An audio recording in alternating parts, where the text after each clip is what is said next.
Good evening. We'll call the May 13th meeting of the Board of Zoning Appeals to order. Ms. Parker will read the opening statement.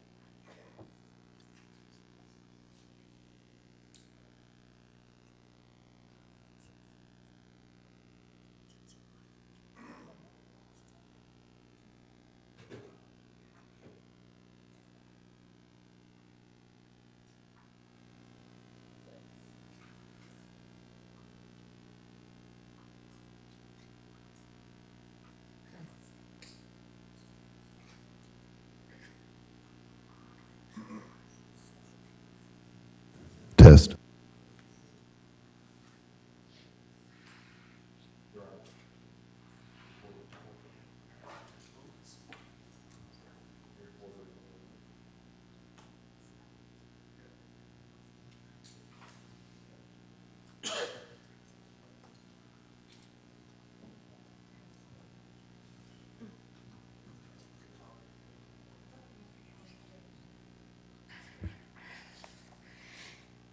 We would like to welcome all present to the meeting of the Board of Zoning Appeals.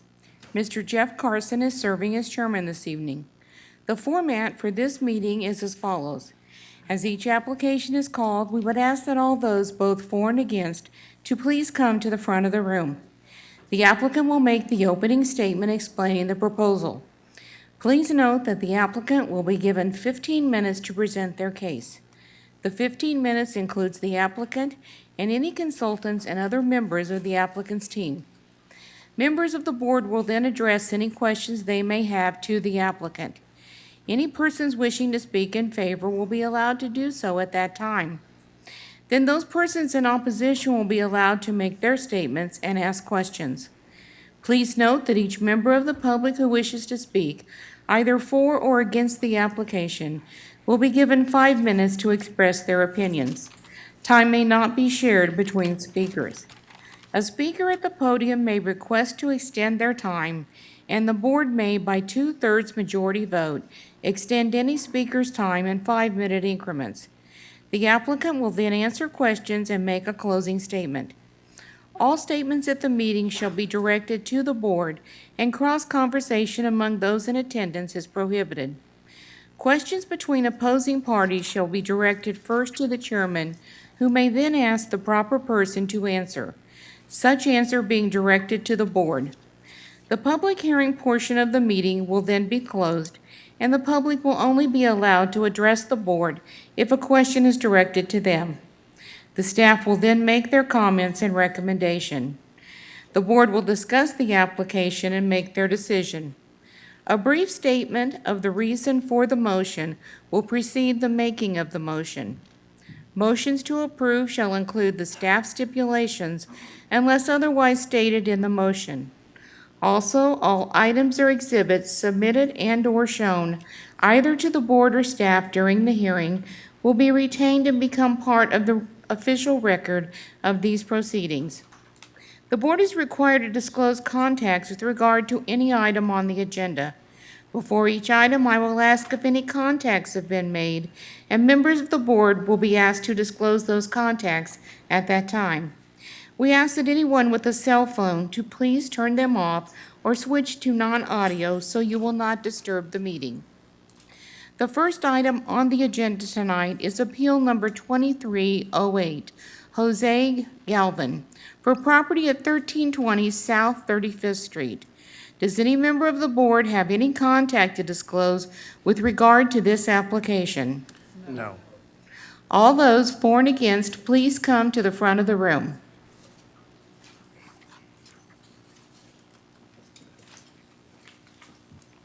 Good evening. Go ahead and give us your name and address. Tell us what you want to do. 1320 South 35th Street, Kansas City, Kansas. And what's your name, sir? Jose Maria Galvan. Thank you. Tell us about your project.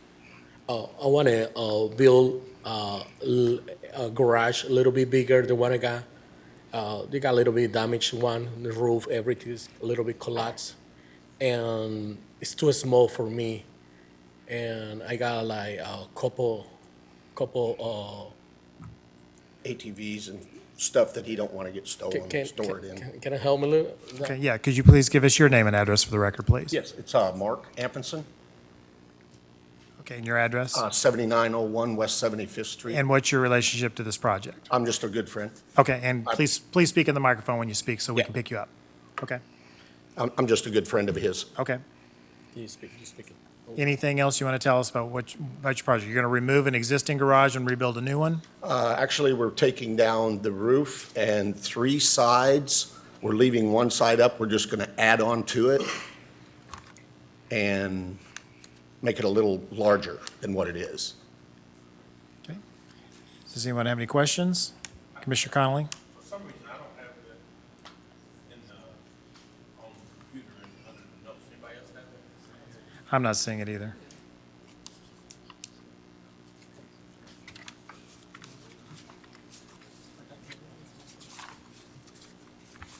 Are you starting with 23, 25?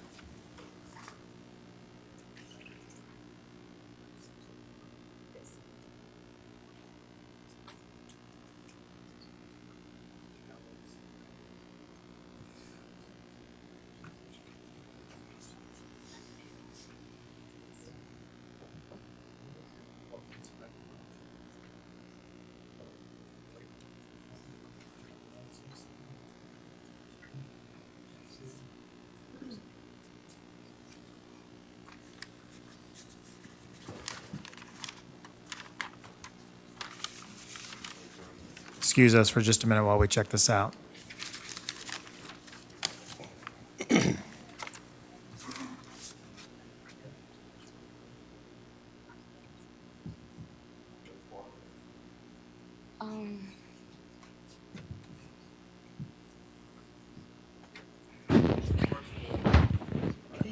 They said they could see it at home, but not here.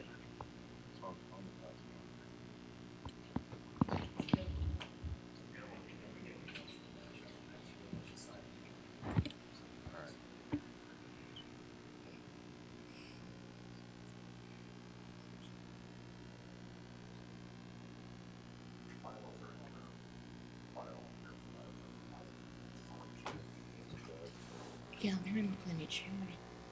No.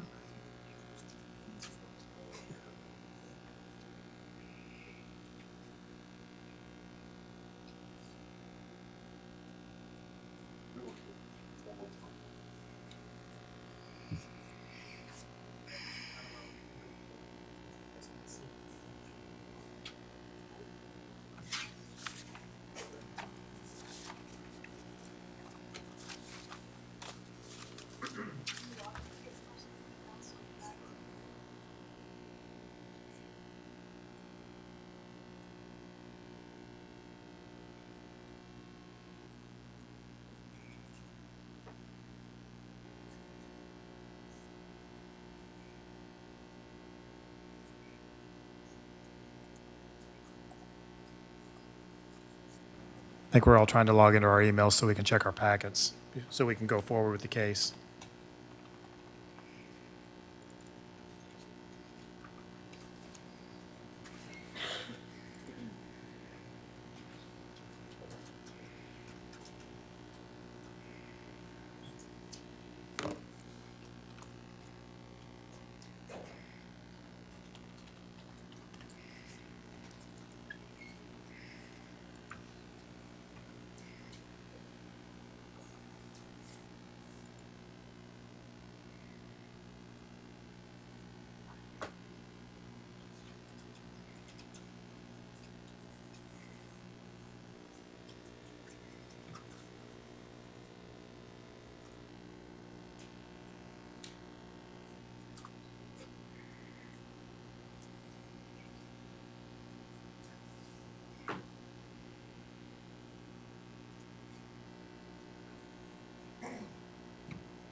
Now mine won't let me view it.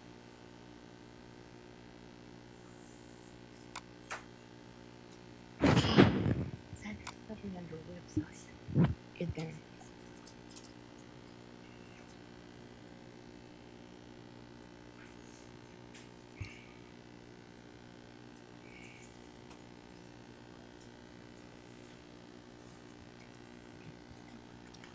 Is everybody able to get in?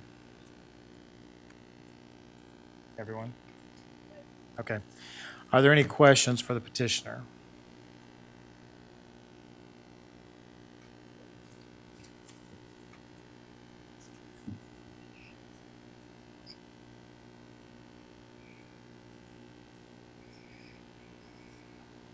Okay, seeing none, we'll go ahead and open the public portion of the meeting. Is there anybody in the meeting that wants to speak in favor of this project or is opposed? Ma'am, did you want to speak? Against it, yes. Okay. Is there anyone that wants to speak in favor first? I do. Okay. The project that he's wanting to do, it's basically giving him a lot more square footage to lock things up that get stolen in that area and to secure his property. So that's basically what we're wanting to do. Okay, thank you. Okay, now we'll go ahead and open it up to those that oppose. Ma'am, would you like to come to the microphone and give us your name and address? My name is Lupe Orpeza, and I live at 1314 South 34th Street. And I'm a little hard of hearing, so if you don't mind speaking a little loud when you ask Absolutely. something. Go ahead and tell us about your opposition. Okay, I don't really know him. He lives a block behind me. Uh-huh. But I know that that he has a business the next block over. And I really don't like it because he got into there was an empty lot across from his house. He got into, and they're starting putting supplies in. And I've noticed his company's trucks are behind Scott's Plumbing in the back. And he's got a lot of cars that are parked on the side of the plumbing business, in front of his house, and the side of his house. And I feel this way, it's not a commercial area, it's a residential. And if he wants to have a business, he should rent a building and put all his stuff in there and supplies. I mean, in the summer, they park their trucks the opposite way. They don't park on the right side of the street, and they're always noise, music all summer. You know, I don't care what they do, but, you know, when they have parties and they block the streets and the trucks and the stuff, they're all in there, you know. So it's kind of hard for me to go down the street if, you know, they're blocking the street and stuff. But, you know, he added on to that house. I noticed that house when it was dumped. He added up the front, he added up a lot in the back. So I really don't think that he should have a business coming from his house. That's the way I feel. Okay, when you say he added on to, he added onto the property, or he's adding material and equipment to the property? He added to his house. He added a front upstairs because there was never a front, you know, and he's added some parts in the back. Okay. You know, so other than that, that's it. I've been in that neighborhood for years, you know, so I've noticed here and there and things, but I'm opposed to it, really. Okay. Okay, does anyone have any questions for this lady? Mr. Ernst? Do you object to the building that we're considering in particular, or just the other things you mentioned he does? Other thing that comes on, because once he does that, I mean, I feel like he'll have more businesses, his business will bloom over there. Like I say, it's a residential, you know, it's not a commercial for him to have all his stuff there. I mean, that's just the way I feel, so. But the actual structure is not the problem, it's the other things he's doing? I don't know. What we're hearing tonight is about him building the structure on the property. So you're opposed to what goes on at the property. Yes, and besides, I know like I said, he's added on to that house since he bought it. Okay. Okay, so. Okay, great. Any other questions? Mr. Chairman, if I might. Yes. So this location has had code enforcement issues in the past. It's noted in the staff report that you can't see at the moment. But we were not aware of a business operating there. So, ma'am, you're saying that his business trucks are parked at this site and his employees are coming to this site at where he lives, at the house where they're going to build this garage? I don't know what he wants to build. This is that lot across the street from his house. It's an empty lot. And the people that live there, I don't know if they let him rent it or what, but that's the lot, okay? And this is his house, okay? He added a front room there. Sorry, Ball is my properties. What? The other lot is my Okay, property. I'm just I trying can't to. Okay, we can't have cross conversation. Let her finish and then we'll go back to you, okay? That's the lot, and that's in front of the Okay. cement. Okay, Okay. that's in front, okay? Okay. That's the empty thing. I would have brought more No, pictures, but I okay, so didn't get I need enough. you, I need you to go back to the Okay. podium for a minute. So, but as it relates to his home, is he running his business out of his home? I mean, do his employees come to his house? I don't know that. I just say that because his trucks are behind Scott Plumbing, and like I say, them supplies are in that lot, which that lot was always empty. Okay. Okay? And I don't think that it's common for people to have a lot and put their business stuff in there unless they had a building somewhere else. Okay. Okay, thank you very much, ma'am. Your opposition is noted. Okay, Mr. Galvin, can you come back to the microphone and address the concerns about your vehicles and the things going on at your property?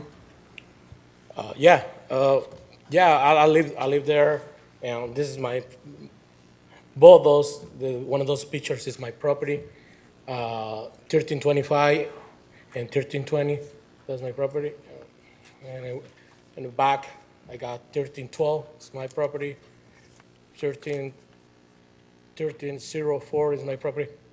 We buy a couple houses down there, and then 1200 is my property. So yeah, we park my Benz and on the back to that building. That part is right. So the photographs I'm looking at with all the pallets of material and equipment and these vans and trucks, those are all parked on the residential lots. Yes, that's his property. I park in behind the building. The building is When you say building, are you talking about your residence or are you talking about a the detached? commercial building You have a commercial building? in the front. I got two commercial building Can you go back to the back for a second? in the front of my house. Okay. And you have a business license for for that building? Not for that building. This not mine. Say it again? That building is not mine. You just It's have not permission yours. to park there. Oh yeah, we got permit for the owner. So the owner they don't keep any trash, nothing clean, keep it clean. I don't know if you're understanding my question. Do you have an occupational license to operate a business out of that property? He doesn't run the business out of the property. Well, why don't you clarify what you do at that building? Because one minute you're using it as a business and the next minute you're not. No. You're just putting all your material there. No, No, I'm asking him. okay, we don't put any materials there. And Well, I'm looking at a lot of materials in these photographs, so either I'm confused or these photographs are different. Somebody clarify what we're doing here.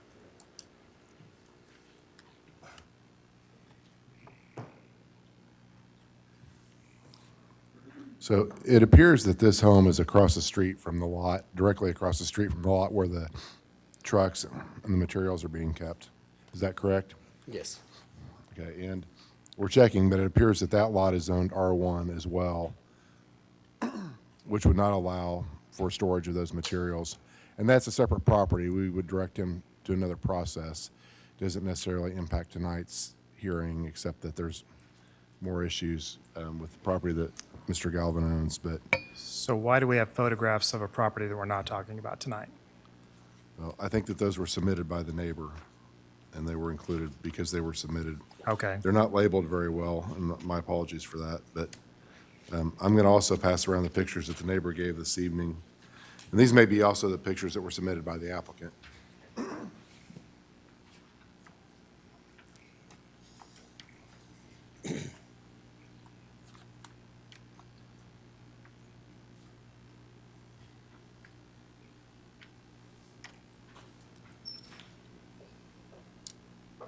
Okay, is there anything else you want to tell us about this? Because I'm going to go ahead and close the public portion. I'm going to get staff comments. The property that you want to build your building on is on your residential property lot, correct?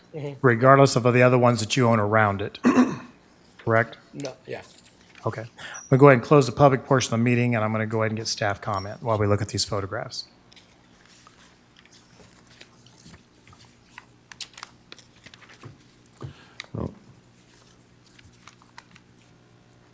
The staff report recommends approval of the variance because we think that will allow him to eliminate the code enforcement violations that have been on that property in the past. So if I might ask Mr. Galvin one question, would be that by building this garage, will that eliminate his code enforcement issues with outside issues and trash and junk outside of his home in the future? Did you understand his question? Yes, And what's your answer? yes, By building that building, you're going to be able to eliminate the code violations you currently have at that problem, or at that property? yes, And you understand that your employees can't come to your house and you can't park your commercial vehicles and store commercial materials at your house, correct? yes. With those notes, I will recommend approval, and we will start, I will ask Mr. Galvin to contact my office to work through the issues with the other properties later this week. Are there questions for staff? I have a question. Commissioner Serta? Rob, in the, in your comments and in the staff report, there's a reference to basically the lack of a self-created hardship here in terms of the unique factors with the property. And I'm flipping back to that page, give me just a second here.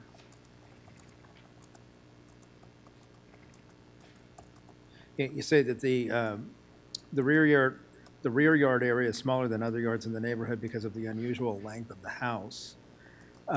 Is that because of the additions, or is that because of the size and the orientation of the house on the lot?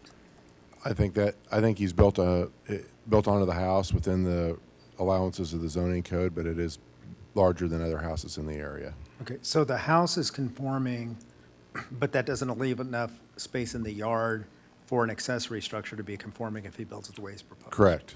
Okay, and then the actual variance is 6%. Basically, the covered area of the lot would go to 36% as opposed to. Correct. As opposed to 30. Correct. Okay, thank you. Other questions for staff? Okay, seeing none, I'll stand for a motion.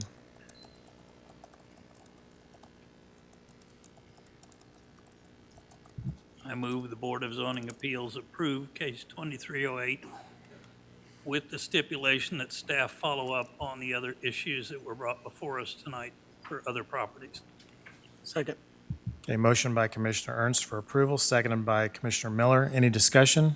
I have a question with regard to well, it's not so much with the motion, but to staff, just to clarify. Obviously, per code, he can't make business use of residential property, including the addition. But should we stipulate something to that effect, essentially as a reminder within this? I think that that's a matter for code enforcement, and I'll use this testimony this evening in front of the court if I have to. Okay, thank you. That's all I wanted to know. Further discussion on the motion? Seeing none, roll call, please. Conley? Aye. Ernst? Aye. Huey? Aye. Jones? Aye. Miller? Aye. Neal? Aye. Hawley? Aye. Reasons? Aye. Serta. Aye. Mr. Chairman, that motion to approve this appeal, subject to the staff comments, passes 9 in favor and none opposed. Thank you. The project's been approved. Thank you. Okay. Our next appeal is number 2320, Matthew Kleinman, for property at 6426 Parallel Parkway. Does any member of the board have any contact to disclose with regard to this application? No. All those for and against, please come to the front of the room. Hello, my name is Matt Kleinman. I'm a resident of 906 Ford Avenue, Lawrence, Kansas, and I'm the applicant. And I also am the manager, so to speak, for Dot Mobile Grocer. Excuse my voice. Randy George. My address, 9019 Haskell, KCK. So what we're here before you all today is to talk about a variance for the property of the Parallel Parkway Senior Villas. Dot Mobile Grocer is a mobile market designed to bring fresh, affordable food to neighborhoods in Kansas City, Kansas. About a year ago, we all came before you for a variant or for a new ordinance, and that ordinance was created because a previous mobile market had challenges parking at commercially zoned properties. That ordinance eventually was passed with some modifications that allowed for mobile markets to serve communities that desperately need access to food and for whatever reason don't have available access. Parallel Parkway Villas had been one of those previous locations, but unfortunately, it was difficult for the previous mobile market to park there.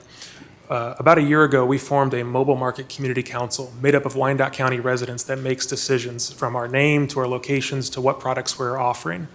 They highlighted Parallel Parkway Senior Villas as a prime location, and they have sought the opportunity to be able to cater to the residents at that location.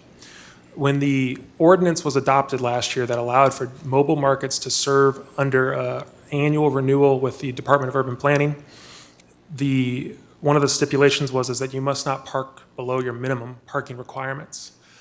In going through that process with urban planning staff, we identified that all of the locations that the community council had requested, all 15, fall within a safe zone for the new ordinance, with one exception, which is this location. The reason for that is that there is a parking minimum issue. The brief synopsis references a requirement of 62 spaces. However, the current building when it was completed in 2011, received its own variance at the time, and currently there are only 31 spaces constructed. What we're asking for is a variance of 6 spaces. Our truck, for the Dot Mobile Grocery truck, is 34 feet in length, and a typical parking stall is 9 feet wide. I think our expectation is that we'd be able to park in either the northwest or the southwest corner of the parking lot opposite the building. And following all other ordinance protocols, we would not block sidewalk traffic or anything else that would be a burden on the location. This residence has 41 residents and 41 bedrooms. Mr. George here estimates that only about a third own vehicles. In the public meeting we had, about a quarter of the residents showed up, and they were all enthusiastic in support of having Dot Mobile Grocer locate at their location. The challenge is that we're asking basically for a limited, narrowly defined variance just for our hours of operation. Now, those have not been set, but our anticipation is that we would be there from no more than 2 hours once a week. And we can work to make sure that that has little to no impact upon the expected parking requirements for the property. Generally, most of the residents don't have cars. Generally, sometimes family comes and visits later in the afternoon. We would avoid afternoon hours and we would avoid weekend hours. And so specifically, the variance is for 6 parking stalls on weekday morning hours for no more than 2 hours a week. So we can park, sell groceries, and then move on.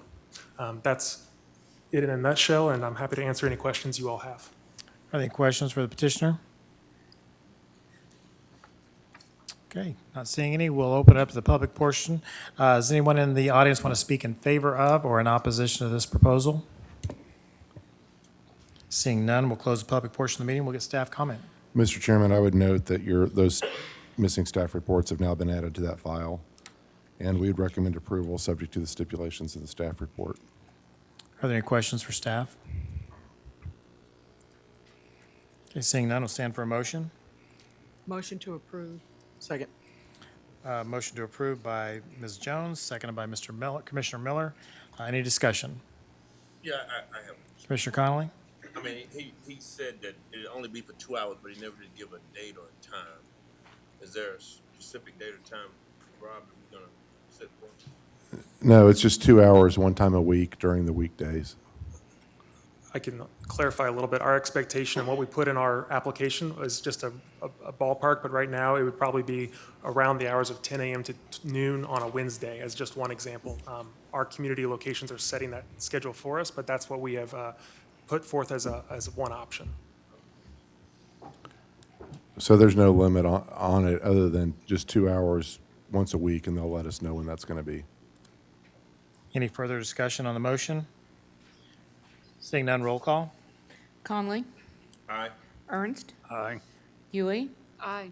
Jones? Aye. Miller? Aye. Neal? Aye. Pauly? Aye. Reasons? Aye. Serta. Aye. Mr. Chairman, that motion to approve this appeal, subject to the staff stipulations, passes 9 in favor and none opposed. Thank you. Our next appeal is number 2321, Evan Naldus, for property at 8118 Richland Avenue. Does any member of the board have any contact to disclose with regard to this application? No. All those for and against, please come to the front of the room. Good evening. Hi, how's it going? My name's Evan Nilgis, and I live at 8118 Richland Avenue. And I'm here today because I'd like to have a variance to build a larger outbuilding than what currently you can have in a residential area.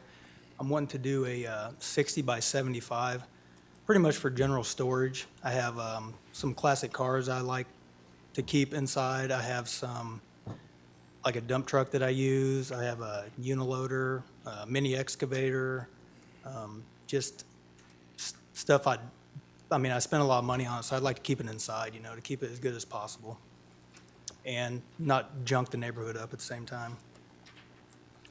Any questions for the petitioner?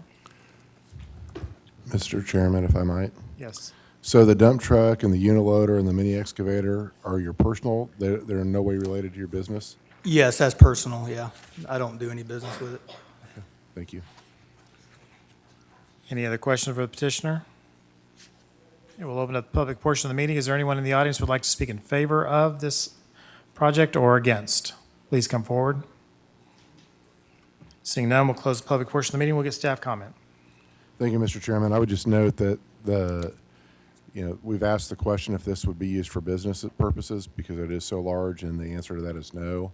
And the applicant is aware that if he wanted to use that as a business operation in the future, he would need to get a special use permit to do that. With that note, we'd recommend approval. Any questions for staff? Seeing none, we'll stand for a motion. Motion to approve, staff comment. Motion to approve by Commissioner Conley, seconded by Commissioner Miller. Any discussion? Seeing none, roll call. Conley? Aye. Ernst? Aye. Huey? Aye. Jones? Aye. Miller? Aye. Neal? Aye.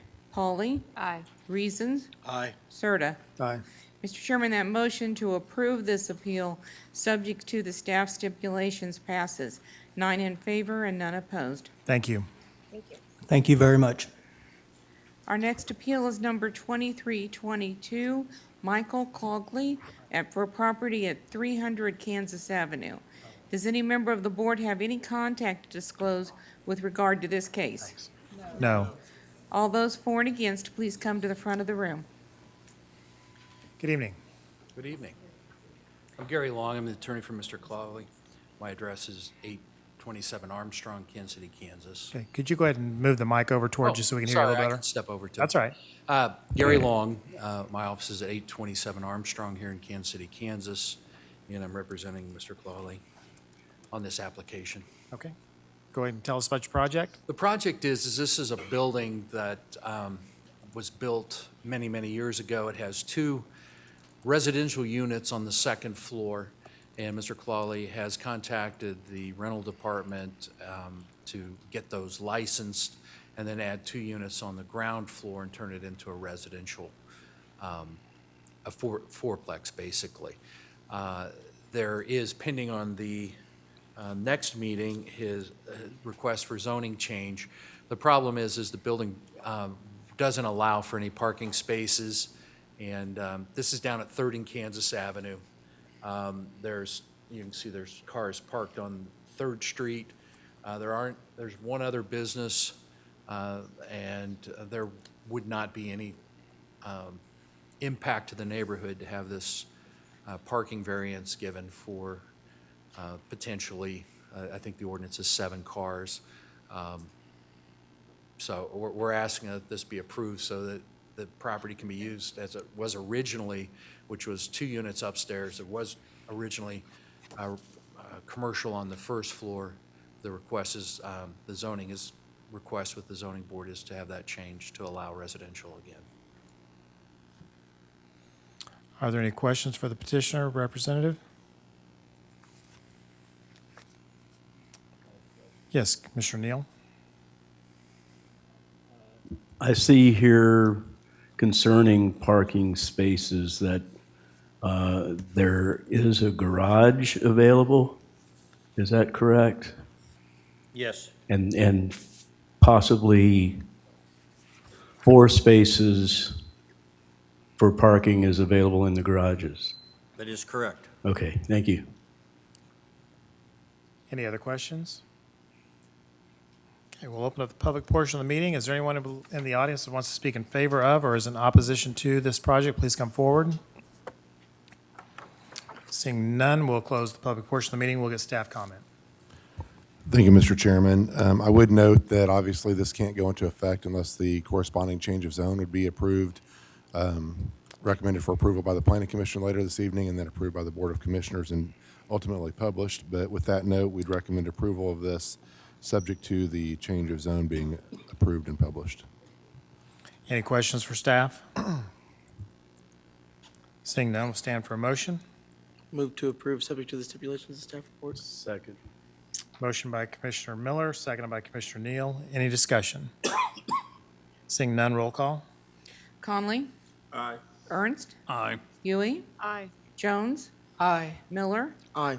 Neal? Aye. Pauly? Aye. Reasons? Aye. Serta. Aye. Mr. Chairman, that motion to approve this appeal with the staff stipulations passes, 9 in favor and none opposed.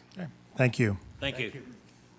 Our next appeal is number 2325, Atlas Surveyors for property at 2718 North 119th Street. Does any member of the board have any contact to disclose with regard to this case? No. All those for and against, please come to the front of the room.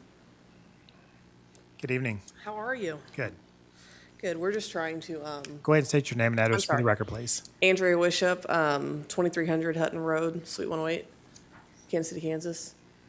What we're trying to do here, what my client is trying to do is just split 5 acres off of their property and trying to build a house in the back there. And this is just part of that process. Are there any questions for the petitioner? Okay. Mr. Chairman, if I Yes. might, what we see in the middle there, that's the barn that they built, correct? That's Correct, yes. So that's the barn that they built previously. They'll build a house in addition to that you can see on the aerial photograph there. Where is the house going to be built in relationship to the structures that are currently on the property? I'm not 100% positive, somewhere near the barn area. That's all I really know at this So time. I haven't- access, where will the access point be? They'll share a driveway there with the current house. Any other questions?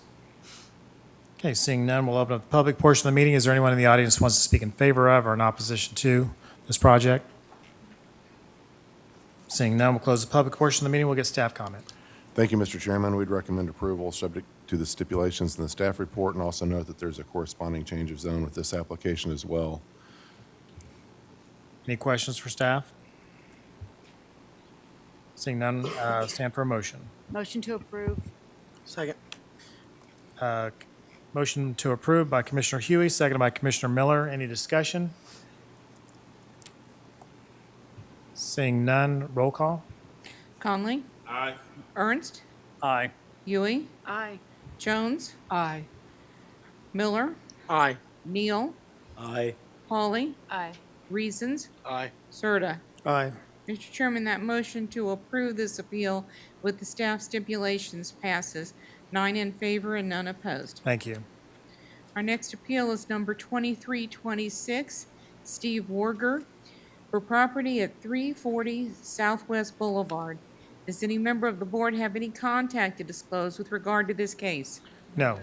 All those for and against, please come to the front of the room. Good evening. Good evening, Steve Warger with Renaissance Infrastructure Consulting at 5015 Northwest Canal Street, Riverside, Missouri, here on behalf of the Family Health Center there at 7th and Southwest Boulevard. We're looking to try and expand parking in some way, and the only way to really expand parking on this property is through the building of a potential parking garage and going vertical. To do such, we would be abutting or within 6 inches of our north property line, which is a shared line between our facility and the Cargill facility. Right now, there's a fence, the chain link fence that goes across there as far as the property line. We have had discussion with Cargill, have not had any discussion from them as far as opposition with that. We had a public meeting. No one showed up as far as comment in that area. So we just like the opportunity to be able to build and expand our parking to fit the needs of the business. So be happy to answer any questions. Any questions of the petitioner? I guess I just have one. You say you're going to come within 6 inches of Yes, the sir. property line? Yes, sir. Going to have some exact measurements there, aren't you? Well, instead of saying just 0 lot line, it's going to be a little bit to be able to construct something, so yes. All right. Any other questions? Seeing none, is there anyone in the audience that would like to speak in favor of or that is opposed to this project? Please come forward. Seeing none, we'll close the public portion of the meeting. We'll get staff comment. Thank you, Mr. Chairman. We'd recommend approval, subject to the stipulations in the staff report. Are there any questions for staff? Seeing none, stand for a motion. Motion to approve. Second. Motion by Commissioner Serta, seconded by Commissioner Huey. Any discussion? Seeing none, roll call. Conley? Aye. Ernst? Aye. Huey? Aye. Jones? Aye. Miller? Aye. Neal? Aye. Hawley? Aye. Reasons? Aye. Serta. Aye. Mr. Chairman, that motion to approve this appeal with the staff stipulations passes, 9 in favor and none opposed. Thank you. Our last appeal is number 2327, Corey Hamilton with Strawberry Hill Bar LLC for property at 403 North Fifth Street. Does any member of the board have any contact to disclose with regard to this application? No. All those for and against, please come to the front of the room. Good evening. Good evening. My name's Tom Stivel. I office at 509 Armstrong. Bill Hutton is also an attorney officing there, and we've been working together with the applicant. Our applicant is Strawberry Hill Bar LLC. The membership of Strawberry Hill Bar is Scott Mackey, who is here today. He's the owner of the property. And Corey Hamilton and his wife, Lisa Miroslav, who is the Kansas City native, and they have moved back from Philadelphia and are currently living on Strawberry Hill. What we are asking for today is a variance for parking requirements. Anyone who comes up Fifth Street knows that 403 and 401 were built at a time when there was no parking requirements for commercial buildings. And what we need is a variance in order to move this endeavor forward to open a restaurant and a bar in the building at 403. We believe that there is some adequate parking around the corner on Orville and between Thompson and Fifth Street that will enable patrons to park. My clients also are encouraging walk-in traffic from the neighborhood, and will be advocating for Lyft and Uber drivers to bring people back and forth to the business. We would ask that you approve this variance so that we can move forward with this endeavor. Are there any questions for the petitioner? Yes, Commissioner Ernst? We have some drawings of what the interior looks like currently. Where will the food service portion be? The kitchen, if you look in the packet, there is on the architectural drawings, there is a drawing of the kitchen, which is in the very back of the building. It's on page 15 of your packet. Fairly small. Yes, but it will be adequate to serve the size of the building, we believe. Further questions? Okay, seeing none, we'll open up the public portion of the meeting. And is there anyone in the audience that wants to speak in favor of or as opposed to this project? Please come forward. Seeing none, we'll close the public portion of the meeting. We'll get staff comment. Thank you, Mr. Chairman. We'd recommend approval, subject to the stipulations in the staff report. Are there any questions for staff? Yeah, Commissioner Connolly? yeah, I mean, I can't believe Strawberry Hill Neighborhood Association is not here, but I mean, parking's been an issue for a while, so you think that, there's nothing we can work out to try to put some in the back or something like that, right there? Well, there's the staff Excuse me, he's talking to staff. Excuse me, sir. He's talking to staff. I'm sorry. So they do have 3 parking places for staff and whoever's living in the apartment there, but generally we redid Fifth Street a while back so that we would have adequate parking for these types of uses there. So I think that what we've done is already adequate. And was there not a prior use? And there, yeah, and The old club was there before as well and I think it was even open when we redid Fifth Street. So it was all part of the plan when we redid Fifth Street to provide better parking in the area. Do we know the occupancy of that facility? They have,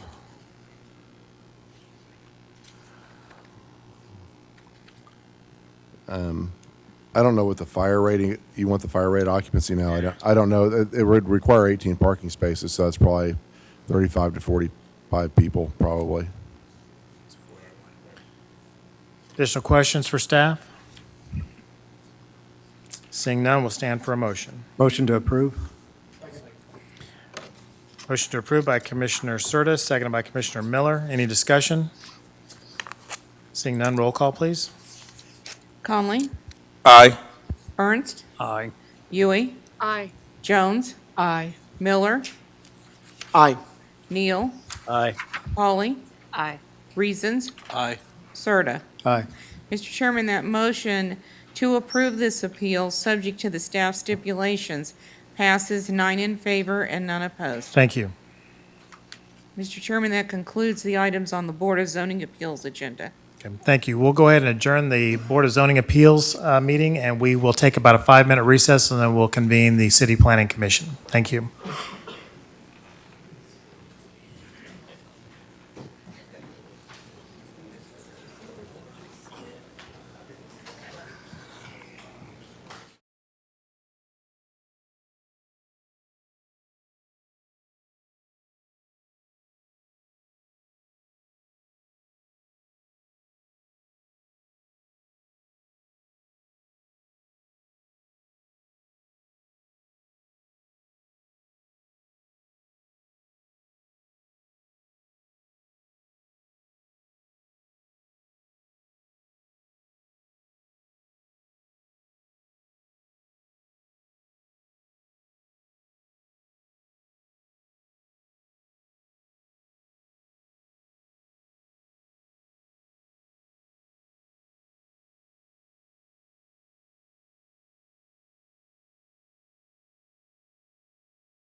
Good evening. We'll go ahead and call the May 13th meeting of the City Planning Commission. No, excuse me.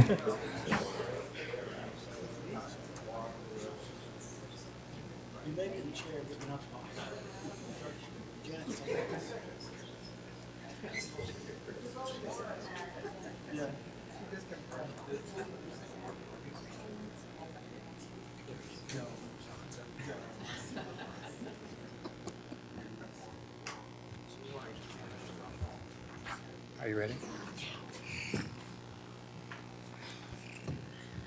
Good evening again. We will now call the City Planning Commission to order. Ms. Parker will read the opening statement. Mr. Chairman, before I do that, I would like to call the Planning Commission's agenda to page 8. Their attention to page 8 of the agenda. PR 2019-11 for Dave Olson at 9801 Parallel Parkway. We actually removed that from the agenda on Friday because it needs to be renoticed as a preliminary and a final plan review instead of just a plan review. So that will not be heard tonight. Thank you. We would like to welcome all present to the meeting of the City Planning Commission. Mr. Jeff Carson is serving as chairman this evening. The Planning Commission is a voluntary body of citizens which will review each zoning proposal. For all change of zones, special use permits, vacations, and preliminary plan reviews on tonight's agenda, the Planning Commission makes recommendations to the Unified Government Board of Commissioners, who will then make the final decisions on Thursday, May 30th, 2019. For final plats and final plan reviews heard tonight, the Planning Commission's decision is final and there will not be another hearing. The format for this evening's meeting is as follows. As each application is called, we would ask that all those both for and against to please come to the front of the room. The applicant will make the opening statement explaining the proposal.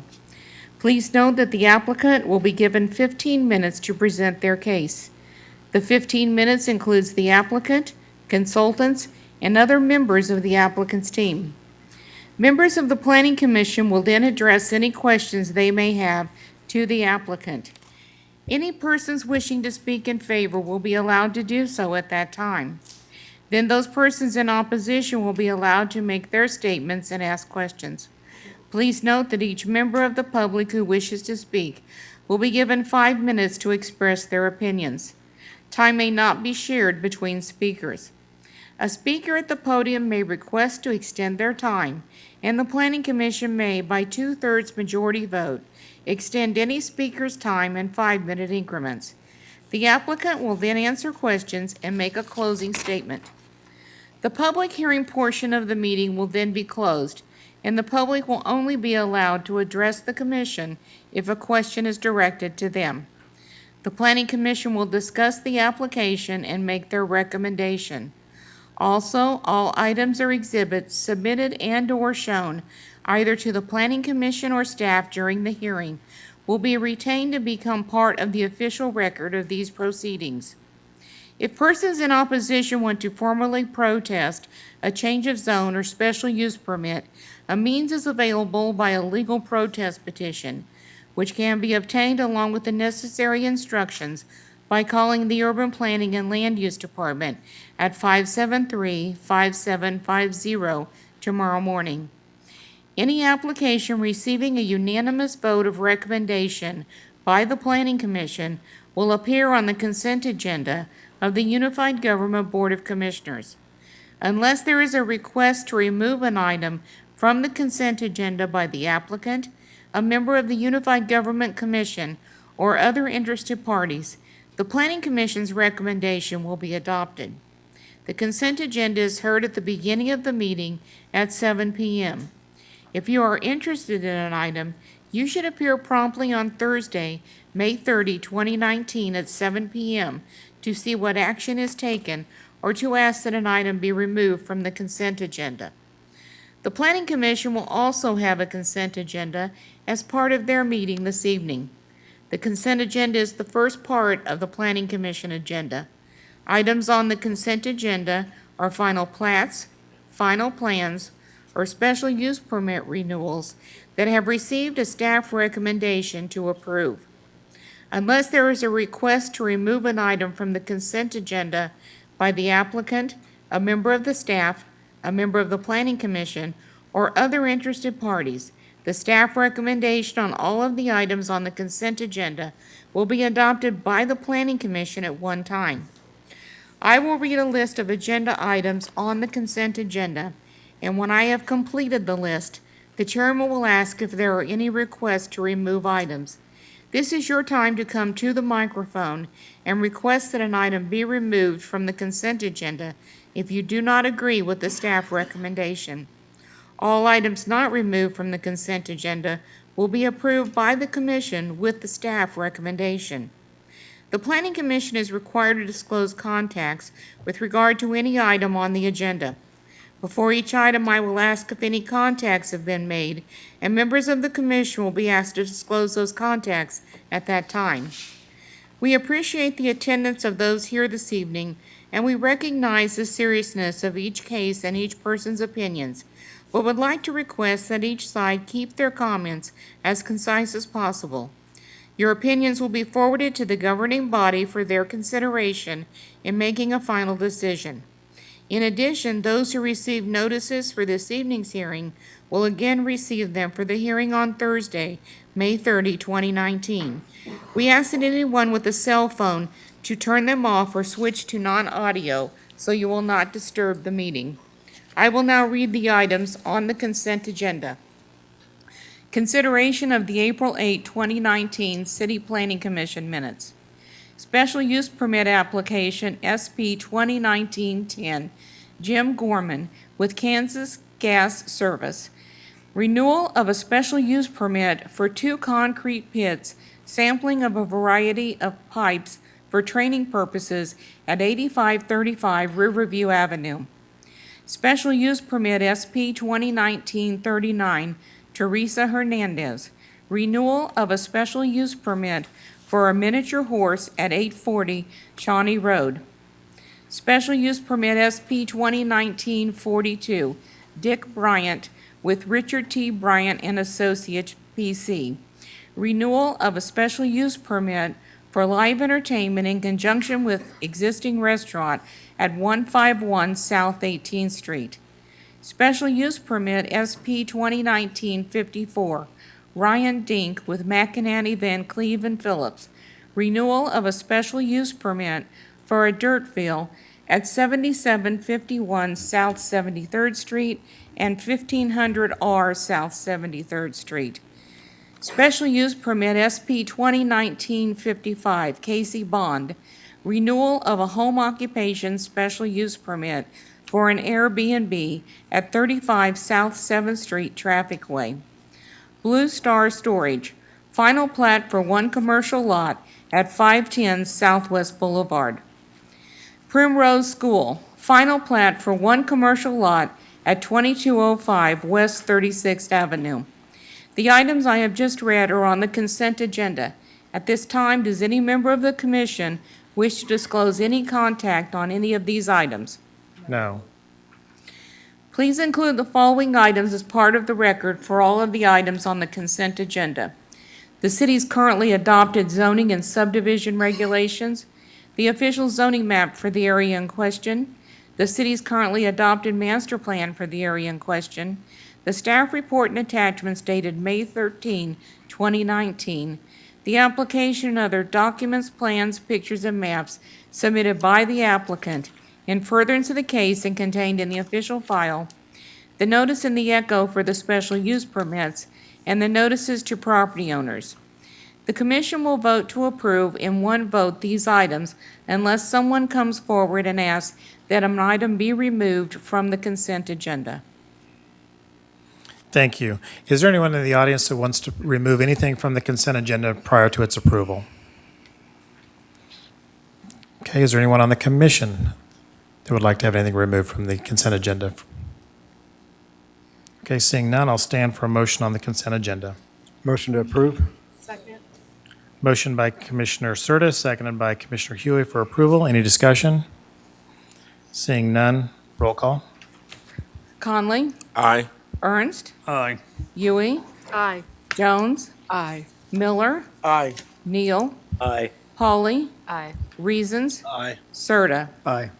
Mr. Chairman, that motion to approve the items on the consent agenda, subject to the staff's comments and suggestions, passes 9 in favor and none opposed. Thank you.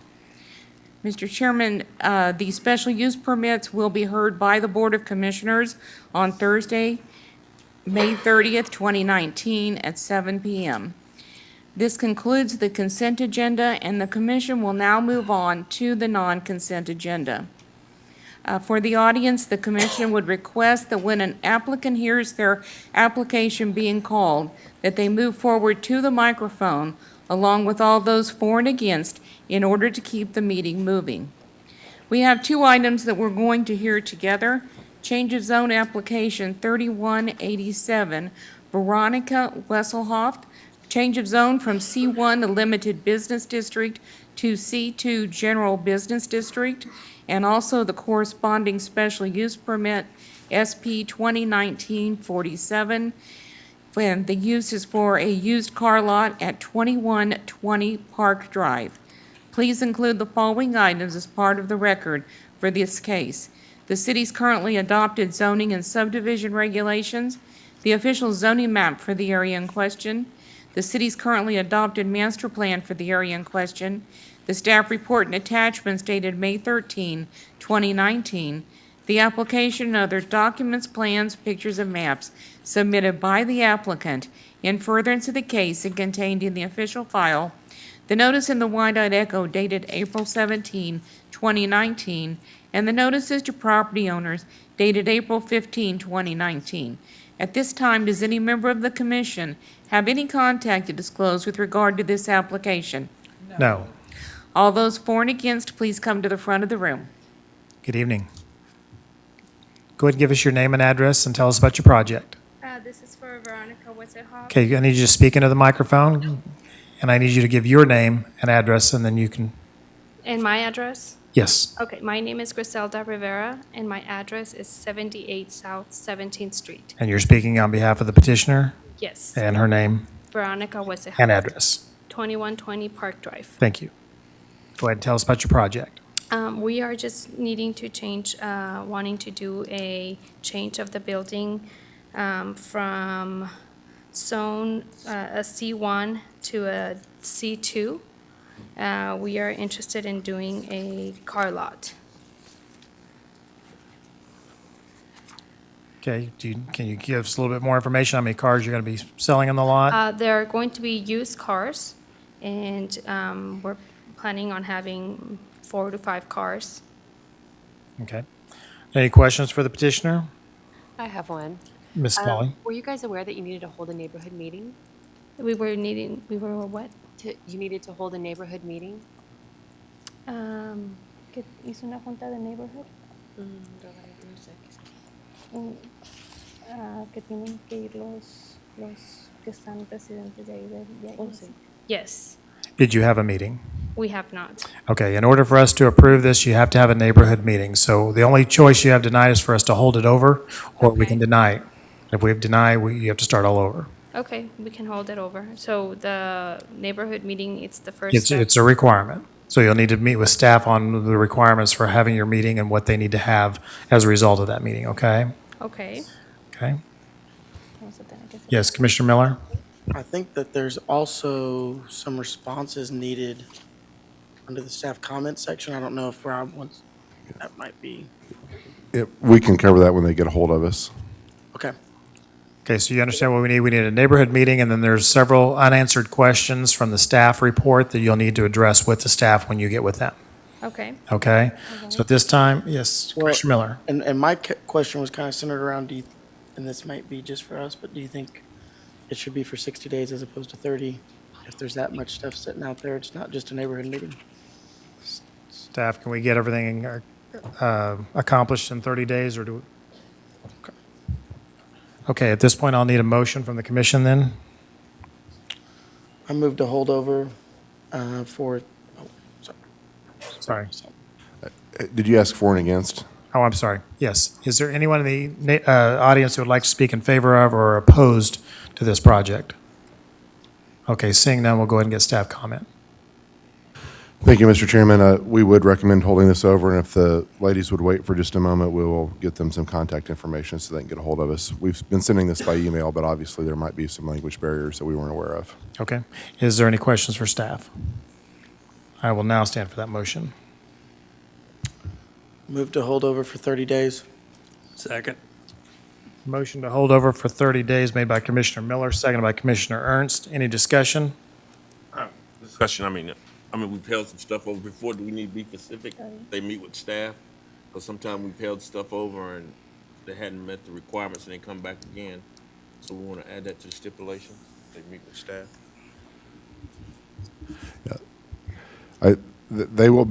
They would be on for denial if not. So I think you understand that you have to meet with us? Okay. It'll be up to the petitioner to take care of what needs to be done before the next meeting. And I would note that date of that meeting would be June 10th.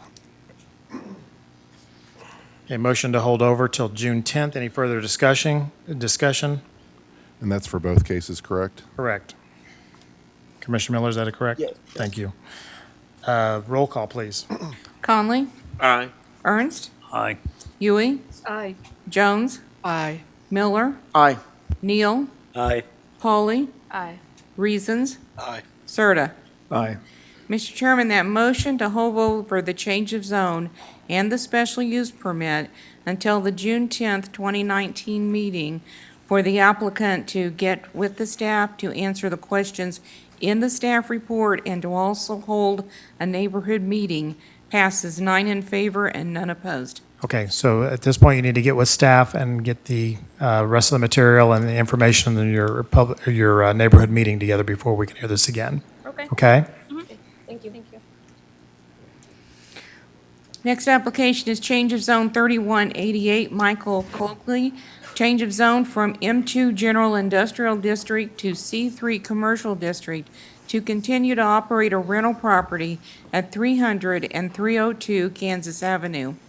Please include the following items as part of the record for this case: the city's currently adopted zoning and subdivision regulations, the official zoning map for the area in question, the city's currently adopted master plan for the area in question, the staff report and attachments dated May 13, 2019, the application and other documents, plans, pictures, and maps submitted by the applicant in furtherance of the case and contained in the official file, the notice in the Wyandotte Echo dated April 18, 2019, the notices to property owners dated April 15, 2019, and the testimony given at the Board of Zoning Appeals meeting tonight. At this time, does any member of the commission have any contact to disclose with regard to this case? No. All those for and against, please come to the front of the room. Good evening again. Good evening again. Gary Long, 827 Armstrong, Kansas City, Kansas, counsel for Michael Cloley. Again, this was built as a multiple-use commercial property back when Armourdale was Armourdale because of armor packing. He's got 2 units that were originally residences on the second floor. They have a nice view of the skyline. There's a lot of interest in them. He was converting also 2 units on the first floor. They've got a really couple nice murals on the walls. It's really exciting to see that sort of activity in Armourdale. So we're here on one of the stipulations in the report was that the parking variance be approved. We were here on that earlier. So we're asking that the court approve the project, and then Mr. Cloley will then deal with the part of the rental licensing department to get all those steps required. Okay, thank you. Are there any questions for the petitioner? Okay, seeing none, we'll open up the public portion of the meeting. Is there anyone who would like to speak in favor of or in opposition to this project? Seeing none, we'll close the public portion of the meeting and we'll get staff comments. Thank you, Mr. Chairman. We'd recommend approval subject to the stipulations in the staff report. Any questions for the staff? Seeing none, we'll stand for a motion. I actually do have a Quick question. Commissioner Capali? This is going to have to go through building approval. They're going to have everything inspected very well. That's correct. They understand that they have to go through the either building inspections or maybe even the full DRC process. What would trigger the full DRC process? I'm sorry? What would trigger the full DRC process? I don't know I think it's the full DRC process just because of all the improvements that they're doing, but I can't say that for sure because it's a multifamily structure. I think the fire department has to weigh in as well, but they might do it just building inspection and fire department since we've already done this process, but I'm not sure how they'll handle that. Okay, thank you. Further questions for staff? Seeing none, we'll stand for a motion. Motion to approve. Second. Motion to approve by Commissioner Curtis, second by Commissioner Huey. Any discussion? Seeing none, roll call. Conley? Aye. Ernst? Aye. Huey? Aye. Jones? Aye. Miller? Aye. Neal? Aye. Pauly? Aye. Reasons? Aye. Serta. Aye. Mr. Chairman, that motion to recommend approval of this change of zone, subject to the staff's comments and suggestions, passes 9 in favor and none opposed. Thank you. This will be heard once again on May 30th at 7 p.m. Thank you. Thank you. Our next application is change of zone 3189. Matt Watkins with Reese Commercial Real Estate. Request for changes in previous approved stipulations for approved TND, Traditional Neighborhood Design District, to remove the no alcohol stipulation at 81 North Mill Street. Please include the following items as part of the record for this case: the city's currently adopted zoning and subdivision regulations, the official zoning map for the area in question, the city's currently adopted master plan for the area in question, the staff report and attachments dated May 13, 2019, the application and other documents, plans, pictures, and maps submitted by the applicant in furtherance of the case and contained in the official file, the notice in the Wyandotte Echo dated April 18, 2019, and the notices to property owners dated April 15, 2019. Does any member of the commission have any contact to disclose with regard to this case? No. Okay. Okay. Is there anything you need to disclose? Okay. All those for and against, please come to the front of the room. Good evening. Good evening, Mr. Chairman. Thank you, Commissioners. Matt Watkins, 4023 North 111th Street, Kansas City, Kansas. I'm here representing Dennis Edwards, who is the owner and proprietor of the original corner market at 81 North Mill Street. And if anybody hasn't been there, I would invite you out because it is a great little corner. He does lunch. I would say second to none. He's got a great Philly cheesesteak and good tater tots. So come out and check it out. Previously, in 2014, Dennis went through a rezoning effort to change the zone to TND. In that effort, there was a stipulation placed on his zoning that said he was not able to sell any alcohol. What we are asking for today is the removal of that stipulation, but only to sell packaged beer. We do not care to sell liquor. We do not care to sell wine. This is not going to be a liquor store. It's not going to be tavern. It will never be a bar, just to set the record straight. This is only to treat Dennis similarly to other folks who have now had the opportunity to sell full-strength beer. There has been a change in the law in the state of Kansas as of April 1st that allows markets, other folks in the area to sell full-strength beer, and we think it's an opportunity for Dennis to continue to show the thriving nature of his business. And again, if you haven't had a chance to go down there, I'd invite you to go down and check it out. He does a corner market, which is sort of a traditional neighborhood, urban core anomaly in this day and age.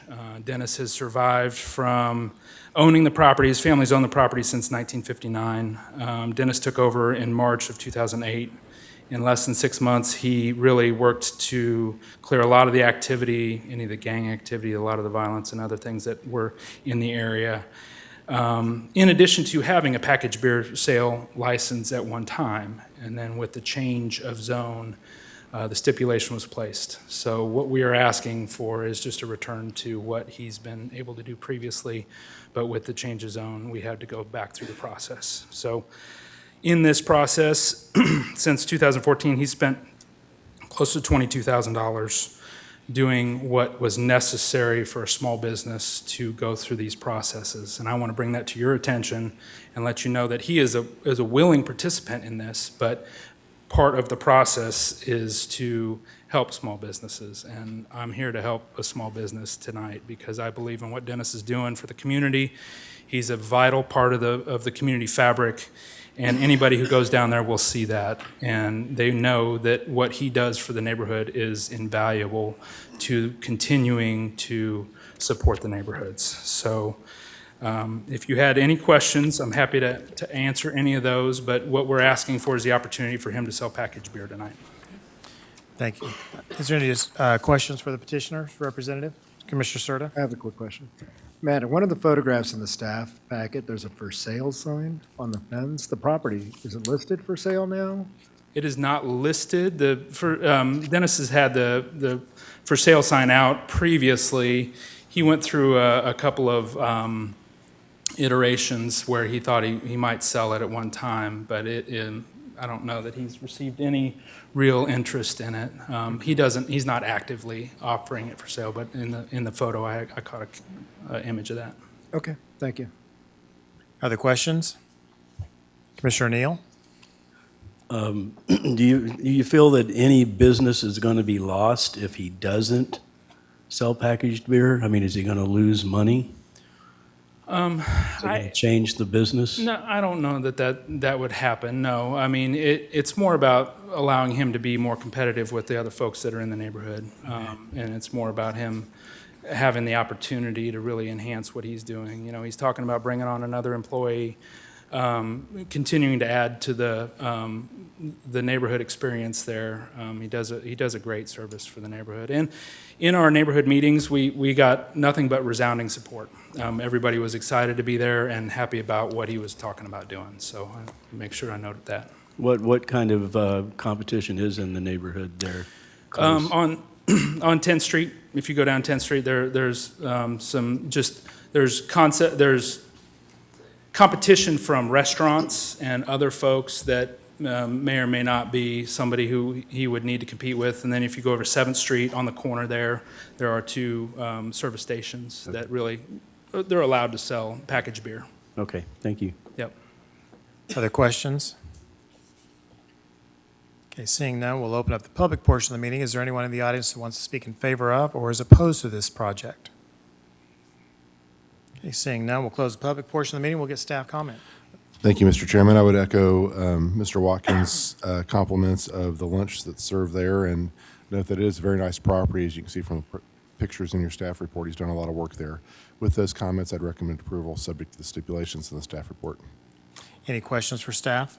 I have a couple. Commissioner Serta? So, Rob, I want to make sure I understand the context and how this will be effectuated. So, under the existing, or the original TND zoning, there's basically a stipulation in that rezoning as part of the TND that said no alcohol sales? Correct. That's not true for all TND? Correct. That was only applied to this property? Correct. There was neighborhood opposition at the time. Okay.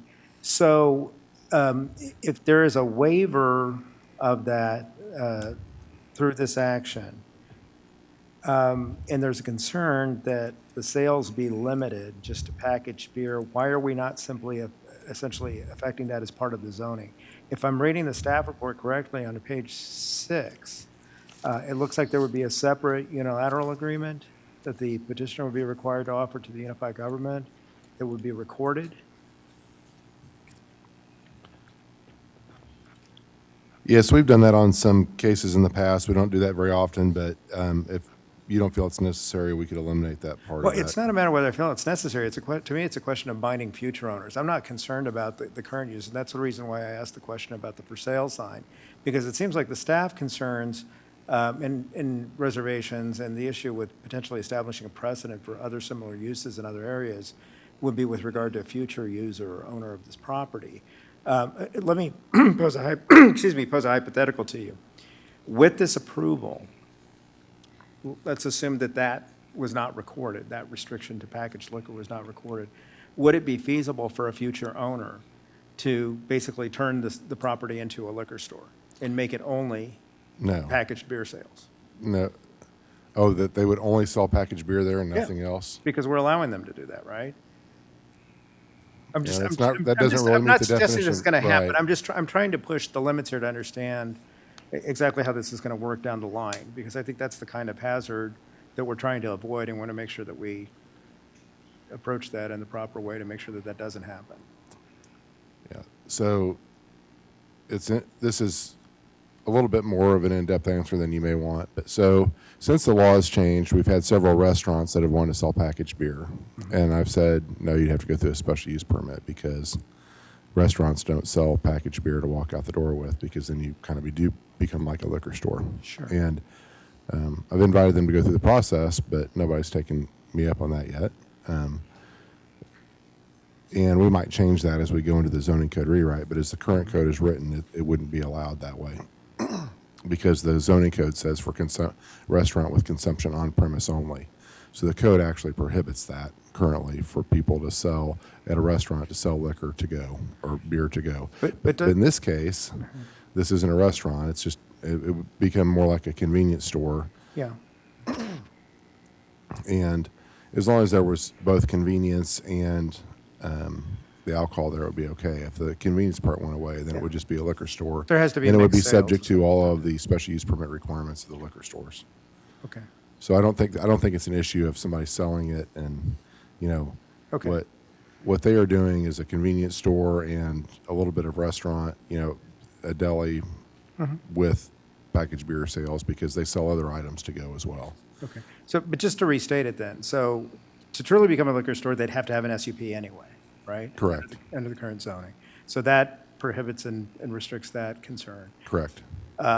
But even if they were selling alcohol, a future owner would still be bound by this if it's a recorded stipulation. That's correct. Okay. That's what I wanted to be sure of. Okay. Thanks for the mental exercise. Further questions for staff? Okay, seeing none, we'll stand for a motion.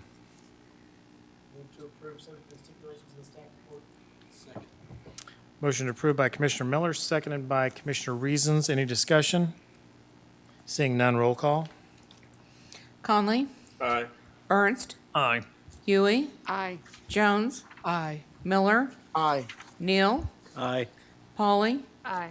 Reasons? Aye. Serta. Aye. Mr. Chairman, that motion to recommend approval of this change of zone, subject to the staff's comments and suggestions, passes 9 in favor and none opposed. Thank you. This will be heard again on Thursday, May 30th at 7 p.m. in this room. Thank you all. Thank you.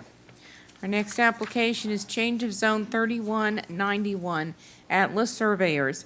Change of zone from AG Agriculture Wyco District to AG Agriculture City District at 2718 North 119th Street.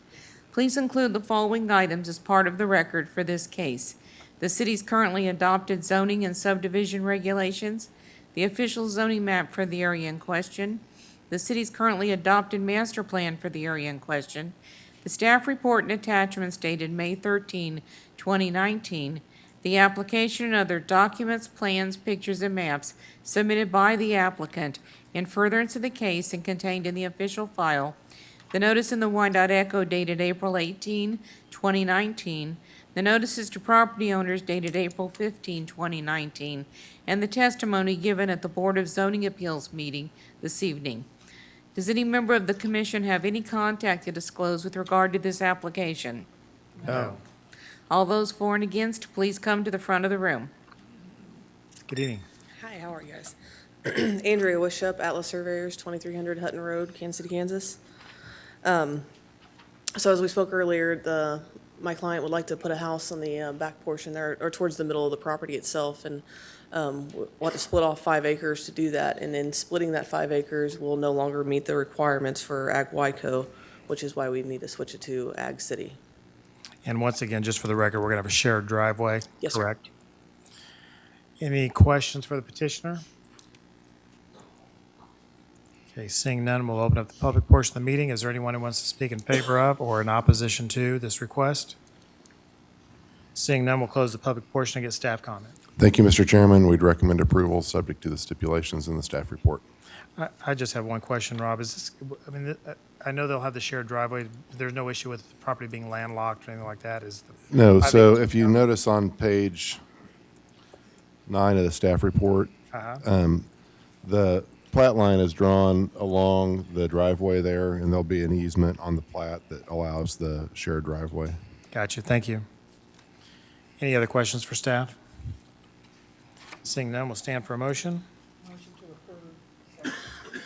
Motion to approve by Commissioner Jones, seconded by Commissioner Miller. Any discussion? Seeing none, roll call. Conley? Aye. Ernst? Huey? Aye. Jones? Aye. Miller? Aye. Neal? Aye. Pauly? Aye. Reasons? Aye. Serta. Aye. Mr. Chairman, that motion to recommend approval of this change of zone, subject to the staff's comments and suggestions, passes 9 in favor and none opposed. Thank you. This will be heard once again on May 30th at 7 PM in this room. Thank you. Mr. Chairman, that completes the change of zone applications. We will now move on to the special use permits. The first one is SP 2018-54, R. Scott Beeler with Lathrop Gage LLP for Rough and Woodlands LLC. Special use permit for the temporary use of land for storage of motor vehicles, including cars, SUVs, pickup trucks, and semi-truck trailers at 9700 Leavenworth Road.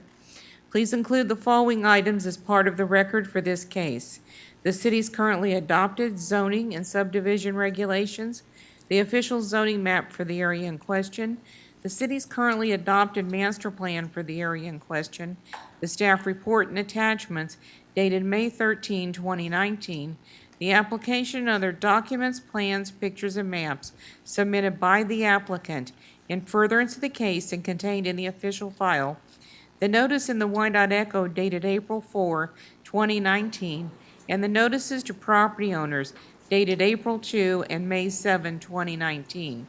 Does any member of the commission have any contact to disclose with regard to this application? No. Mr. Chairman, if I might, since this was referred back, I'll give some background before Mr. Wheeler steps up. So this, due to various issues that are explained in the staff report, this item was placed on the Board of Commissioners' agenda for revocation. They decided to send the case to you to consider 2 items. The first item would be to codify that all activity related to the special use permit be limited to 7:30 a.m. to 7:30 p.m., and then to clarify how the vehicles are to be delivered to this site. When it was before you previously, the cars were to be transported by a semi-truck, car transport. There were limitations on those. At some point in time, their client changed and started driving the vehicles to the site, which caused some additional concerns. With that, I think I'll end my comments until it's time for staff comments. All right, thank you. Good evening. Good evening, Mr. Chairman. R. Scott Beeler, B-E-E-L-E-R, Lathrop Gage LLP, 10851 Maston, Overland Park, Kansas, 66210. Thank you, Mr. Richardson, for the preliminary comments, and I just wanted to be sure that this commission was aware that we come back here this evening on a remand just for consideration of 2 singular issues that are under key issues number 3, A and B, on page 5 of the staff report. There is no revocation proceeding before this body tonight, just merely clarification of 2 stipulations, and the first of which is quite simple. In fact, at the board, I announced there that I was able to renegotiate the contract with the transporter of the vehicles and with Ford Motor Company to indicate that regardless of the method of vehicle delivery or exiting of the site, I jokingly said whether they drive them in, fly them in, or truck them in, we will adhere, and the contract now says that they will adhere to a 7:30 a.m. to p.m. timeframe, meaning no delivery of vehicles or removal of the storage vehicles overnight. The reason that wasn't in there in the first place is it wasn't contemplated. The only thing that was contemplated when we asked for the permit originally was a semi-truck hauling method of bringing the cars. And whether it was at the public meeting, at this body, or before the governing body, the concern was always about truck noise, jack brakes, and the like. And that's why you note in the stipulations the reference to no jack brakes and that we will use only the Leavenworth Road entrance because that road has been designed as an arterial to hold 40,000 trips a day. We also agreed in a stipulation that we would limit the number of trucks bringing vehicles to 60. You may recall this, but each one of those semi-truck trailers holds 7 vehicles. And that would be cars. If they're pickups, probably one less. If they are the small SUV passenger vans that were contemplated, perhaps one less as well. In any event, if they're cars, that's 420 vehicles a day on those 60 trucks. When the party, remember, it's not us driving these are the people that we contract with, they decided for cost purposes and to better control things, they were only coming about 8 to 10 miles with some of these vehicles, so they decided to drive them. They're just cars, or like the pickup truck that I have out in the parking lot right now. There's no jack brakes, there's no noise associated with them, and they weren't problems. The only issue that came up, and it was dealt with at the governing body and before that hearing, was question about licensing. And it was determined that, in fact, all of these vehicles have their proper transit papers with them that legalize the ability to drive them to and from a storage site. You may recall, again, the only reason anyone is doing this is the plant puts out more vehicles than there are train cars to transport them to the dealers. So for periods of time when the plant is up and running and all its multiple shifts, they crank out excess vehicles and they have to be stored somewhere until there are rail cars available. As we sit here today, there's not one car at the Woodlands. There are no vans, there are no pickups because the plant has now slowed down and the supply process has caught up, and all of those vehicles that were stored there, thousands upon thousands, over the 8 months that we've been in operation, have now moved out. They'll be back when the plant cranks back up. So we're not here to do anything except what the legal process required, and that is the governing body could not just change the 2 stipulations. They wanted and should have your input on that. So the 2 are, again, codifying 7:30 a.m. to 7:30 p.m. I have agreed to that, and that is a time limit no matter how that vehicle is brought in. Drive it, as I said, truck it, fly it. It counts. The other is, again, just codification that vehicles can be driven to the site. Once again, we have a tiny amount compared to the design criteria of that roadway. I think we were averaging right at 350 or so at the height of when they were driving, but the fact is they do both. What we can't accept, and this appears in the staff report, is that you can do one or you can do the other. We don't control that. What we're saying is, wouldn't it be better if they were driving a noiseless, quote-unquote, vehicle into the facility as opposed to the sound of a semi-truck trailer coming up or up the hill, if you will, out of the Woodlands with 7 vehicles on the back of it? We're not asking to go up in our number. We're simply saying is, can we drive them as well? Let's just clarify, and I'll be honest with you, I don't know why we wouldn't. It reduces, if you will, the environmental issue of noise because less trucks. What I don't know is how many there would be or that there wouldn't, and I wouldn't on any day. Neither would Mr. LaRocchi, who's in the back of the room, as the general manager of the property. So all we want is the clarification, and quite honestly, Commissioner Bynum was a proponent of this, that we have clarity that we can both drive and or truck vehicles, but we cannot truck more than 60 of them a day, and that I would adhere to the time limit. So I will answer any question you have, but it really is, we've worked with staff a lot, we've worked with the board a lot, and we've gotten to a good point here. I know staff has said that the unified government expects 100% compliance, and this is a big operation, and we do darn well. It's had, again, if you just do the math, you could be trucking 12,600 cars a month in and out of that facility. If you drove them at 350, it's 10,500 a month. It's a lot. Out of all of those, there has been one warning ticket given by police to any driver of any of those vehicles. And that's times 8, by the way, a month. The monthly numbers are times 8. So we've had very few problems. Have there been a couple? Yes. We had a driver come out, turn the wrong direction, thinking he was going on a street and was up a lady's driveway, caused some significant damage. Mr. LaRocca was there within hours, and that damage was repaired at our cost within very few days. So I think, and I know the gardeners live at the end of the driveway. They had some concerns about vehicles coming out at night with their lights shining towards their home. That is why I went back, as I said, under the contract and renegotiated with the transport, saying we would not extend with them unless they agreed to that condition and stop moving vehicles out under dirt conditions after 7:30. They have now agreed to that, so that no longer is an issue for the gardeners. So I believe that we have covered all the bases, and we would respectfully request that your codification simply be that our delivery and or exiting of our storage vehicles be limited to 7:30 a.m. to 7:30 p.m., and that the vehicles may be driven by individuals and or trucked. And that would conclude my comments. Happy to answer questions, Mr. Chairman. Okay. Are there questions for the petitioner? Commissioner Neal.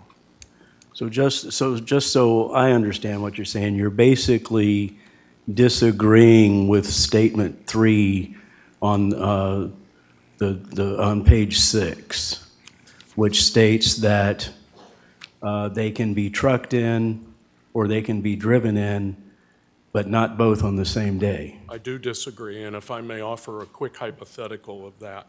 Let's say that a driver drives in one car that day.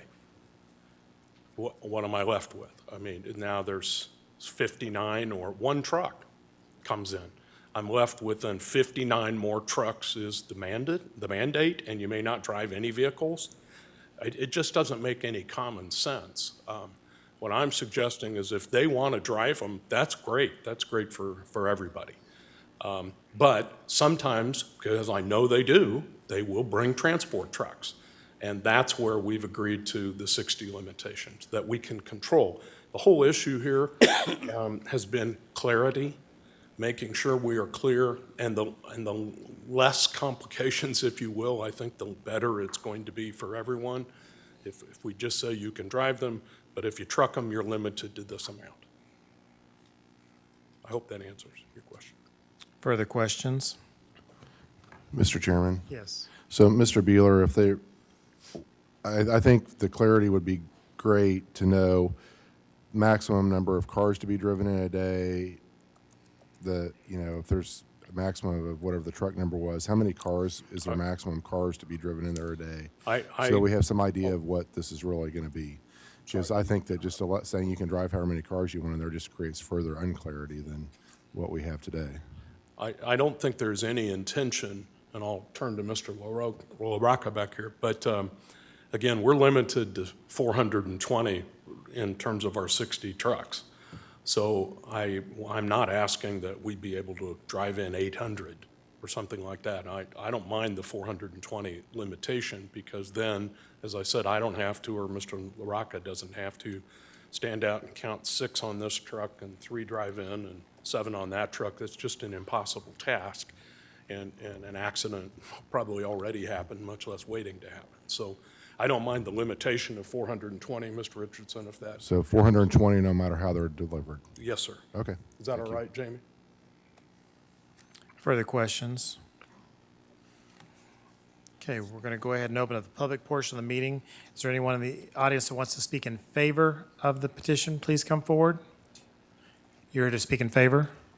Against. Okay, just a second. Anyone want to speak in favor first? Okay, well, why don't you come on up since you got both? Go ahead and state your name and address for the record, please. My name is Rebecca Joy Gardner. I live directly across the street from the Woodlands. My house is really the only one What's your address, ma'am? 9625 Leavenworth Road. Thank you. And I have been trying to work out, and so far they have agreed that the 7:30 to 7:30. As long as that's kept, I have no problem. Can they show some of the pictures? I've got some video that was taken out of my bedroom window. That is the cars and trucks coming in and out at all hours. So these were not necessarily 7:30 to 7:30, because this was several weeks ago before it kind of closed down for the summer. And it is horrendous, because it wakes me up when they come down the driveway from, not the driveway, the Leavenworth roadway, Road. from the gate The entrance? to Leavenworth Road, with their lights flashing bright and their headlights on, and it comes right in my window. If it doesn't wake me up, I have 2 large dogs. It wakes them up, and then they wake me up. And that becomes a problem. Because in the past, the hours were not kept. As long as the hours are kept, I can deal with the 7:30 to 7:30. The other issue that we had was the number of trucks and cars, because they counted the trucks that came in, but they didn't count any vehicles that drove by themselves. And there were, is any of the video? I'll play it when you get done speaking. Okay. The videos were taken out of my window, which shows the lights coming and going. When they come in, it's not a big problem. But when they leave, it comes right into my house. And that is a big problem. I'm not sure how we can count differently when they don't count cars that come in at all. And because I would only see a vehicle turning into the Woodlands or one coming back out. I couldn't tell if it was the same vehicle or not. They all looked the same. And so to me, it was by instance, by interruption to me, and which was more than they had, because they said, oh, well, that car came in, but that's the car that came in and it's leaving, so we don't count it again. And that became a problem. I'm not sure how to get around that, because there aren't license plates on the cars, so I can't do that, which I couldn't do anyway at night. Sure. But we've got to figure out some way, because there were like 50 and 75 cars in a stream, in a convoy, coming in or going out. And they weren't counting them at all in the past. It sounds like that's going to be more counted now. If that's valid, we could probably deal with it to a point, but it depends on how many come in. A lot of vehicles coming directly in front of your house, since my house sits up by the road, it's not back from the road, coming in and leaving can be a problem. And so I just need to know that the rules are going to be kept, and that 7:30 to 7:30 is going to be kept, and that the number of cars going in and out does make a difference, because their lights still flash right in my house, each one.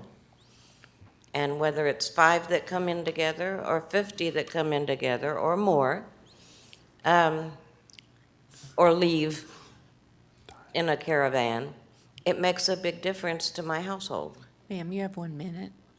Okay. I don't have a problem. The trucks were not a big problem compared to the cars. They were they adhered to the rules very well, in my mind. I mean, they were a nuisance, but we could deal with it most of the time. And we don't have an industrial park. I mean, it used to be an entertainment place. And we never had a problem with the Woodlands when it was there. In fact, I worked there. But since they've made it into a storage unit, it has become a problem for my household. And like I said, it's the only household it bothers because we're directly in line with the driveway. Ma'am, your time is up. Ma'am, do you need more time? But I would like for them to see the video. It's not professional by any means. I took it out my bedroom window, or my son did. Okay, It we'll just go ahead shows and. the headlights. We'll go ahead and watch the video, but if you would stay at the podium, we might have some questions for you, okay? Fine. So this is a very long video, but I'm going to show you a representative segment from it. Okay.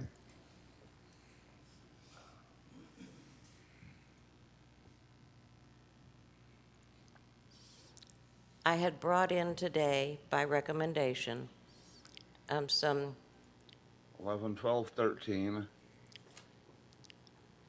Oh, and they're coming out also now. That's my bedroom window. Do we know what time this video was taken? There is a thing on each one, but I don't know what it, So this video basically goes on like this for for several minutes. Several minutes. I mean, it's 5 minutes, 4 minutes. But it was taken,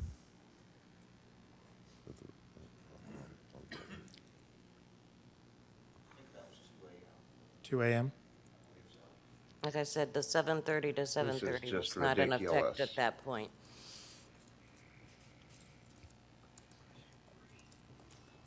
I believe that can't says read it. 10, I believe that says 10:51, it's about 11 o'clock. But Is to that have the the, time, And is there's that the se- time it was actually saved, though, on the computer? That could be a different time than the time that it was actually. it should, all of the dates for each one should be different. Yeah, they're all different dates and times, Okay. and when I look through them, the times on the file and the times and the stated were close. Yeah, it's the time they were taken. Okay. But that's, I mean, that's are at kind of what the 10:30. video It's shows. still outside the Night. 7 to 7. Right. Right, Okay, which was thank you. not in effect. Okay. And that's one of the big issues I've got. Okay. That and the counting of vehicles because of the drive-in vehicles. Gotcha. The entrance and exits, the number of vehicles. Okay, are there questions for Mrs. Gardner? Commissioner Connolly? I mean, it sounds like you made a statement that it's multiple cars. I mean, I heard you say like 50 cars coming out at one time. Well, in a convoy, I call it a convoy, I don't know what else to call it, a line of cars. Like ants at a picnic? And so each one comes down that long driveway with their lights flashing and their headlights on, and it comes right into my house. Bright lights in, another 1, 2, 3, 4, 5 going in. The max of that wouldn't matter. Well, if they stop at 7:30, it'd be better. It 1, wouldn't 2, be 3, okay, but it'd be 4, better. I could deal with it. 5, Well, the 6. my problem is, 50 cars coming out at one time and you're trying to sleep, but if you're, I don't know what time you go to sleep. I go to bed pretty early. You just want all traffic to stop at the 7:30? Yes, 7:30 to 7:30, you want those, I mean, from 7:30 a.m. to 7:30 p.m., you want to, or excuse me, from 7:30 p.m. to 7:30 a.m., no traffic? no traffic. Gotcha. And as long as I can still come in and out of my driveway to turn onto Leavenworth Road so that it's not a complication with vehicles convoying in and out, it has not been a problem. But they did that more towards the end of the season. All right, thank you, ma'am. You answered my question. Any other questions for Mrs. I Gardner? have a question. Commissioner Serta? Ma'am, you said earlier, I just want to make sure I understood you correctly. I thought I heard you say that you were told that sometimes it's the same vehicle coming out that was going in. Is that correct? Right, that was why when we had a huge number that we counted and took pictures of or videoed at odd hours. And I'd say, well, today there were X number for the day that we saw come in, either trucks or individual cars, and X leaving. And they said, well, we don't count that way. And they said, if a vehicle comes in, they check it in, but they don't check it back out. That was one count. For me, it's 2 instances, not just one. Who specifically told you that? I think it was Jamie LaRocca. Okay. And that was at the neighborhood meeting? No. Or that's I in just had direct asked. communication? Mhm. Gotcha. Over the phone or in person? Probably in person, but it could have been on the phone. I mean, because I did talked to him both. You've talked to him enough times you can't remember whether it was in person? No, there hasn't been that many, Oh, okay. actually. It's the There next- hasn't been. Okay. He used to be my boss when I worked over at the Oh, okay. and we get along fine. But it could be potentially a problem if it's not watched. Okay, we'll get some clarification on numbers. Okay, Okay, thank you. thank you. And ma'am, you'd like to speak in opposition? Okay, your name and address, please. My name is Lori Torres. I live at 9828 Donahue Road, Kansas City, Kansas, 66109. I'm in here in opposition of this. First of all, I think there's a part of this puzzle that's missing, and it is the contracted drivers. When this first all began, all the vehicles, let's say 350, were coming and going, no license plates, no nothing, okay? Now, the difference between that and Mr. Beeler has a license plate on his truck. These vehicles don't. Now, the only way the state of Kansas will know if they have insurance is if they put them on drive-away plates. The contractor has to go up and buy the drive-away plates to put on the vehicles.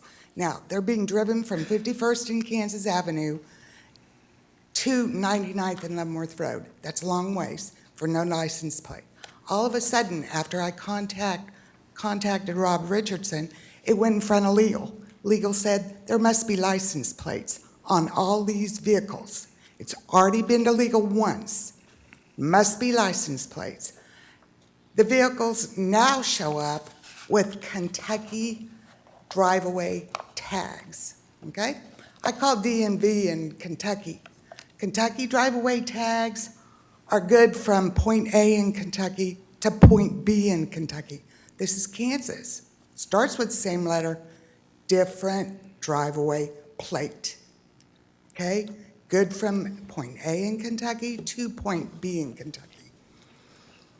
So, we have no idea if these Kentucky plates are licensed, are good, nor do we have any idea if there's insurance. Now, Mr. Beeler stood up here and said that Mr. LaRocca took care of the damage that was done to Miss Bruner's yard, whatever it was. Why didn't the insurance on the vehicle take care of the damage? Where is the insurance? Where is the contractor that is providing these drivers, that is putting these Kentucky drivers drive-away license plates on the vehicle? Yes, they're in transit. They're in transit on the railroad. They come from wherever, down to 51st Kansas Avenue. These vehicles are put on the street. Very rarely will you see a semi-tractor trailer go into the Woodlands. Very rarely. At times, I have counted 74 cars leaving that place, okay? So going to 51st and Kansas Avenue, driving up that way, and then heading out to 99th and Leavenworth Road. 350, 400 vehicles a day, no license plates. Well, they have Kentucky drive-away plates now, but you don't know if they're good. Yes, they were stopped. The police department stopped them, and I think gave them a nice little warning to get plates on. That's when the Kentucky drive-away plates.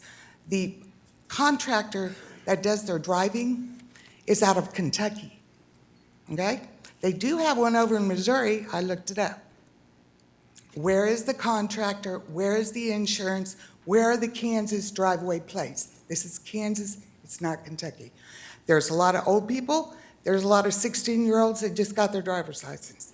When there's a wreck, and there's gonna be, those guys head out of there, don't even stop at the stop sign. The little contractor drivers head out of there just like a freight train. They don't stop. And especially if it's 2 or 3 o'clock in the morning. Somebody's going to get hit. Somebody's going to get hurt. Where is the insurance? LaRocca paid for the other. Where is the? We'll get you clarification on that. What else would you like to say besides the license plates and the Insurance? and the insurance?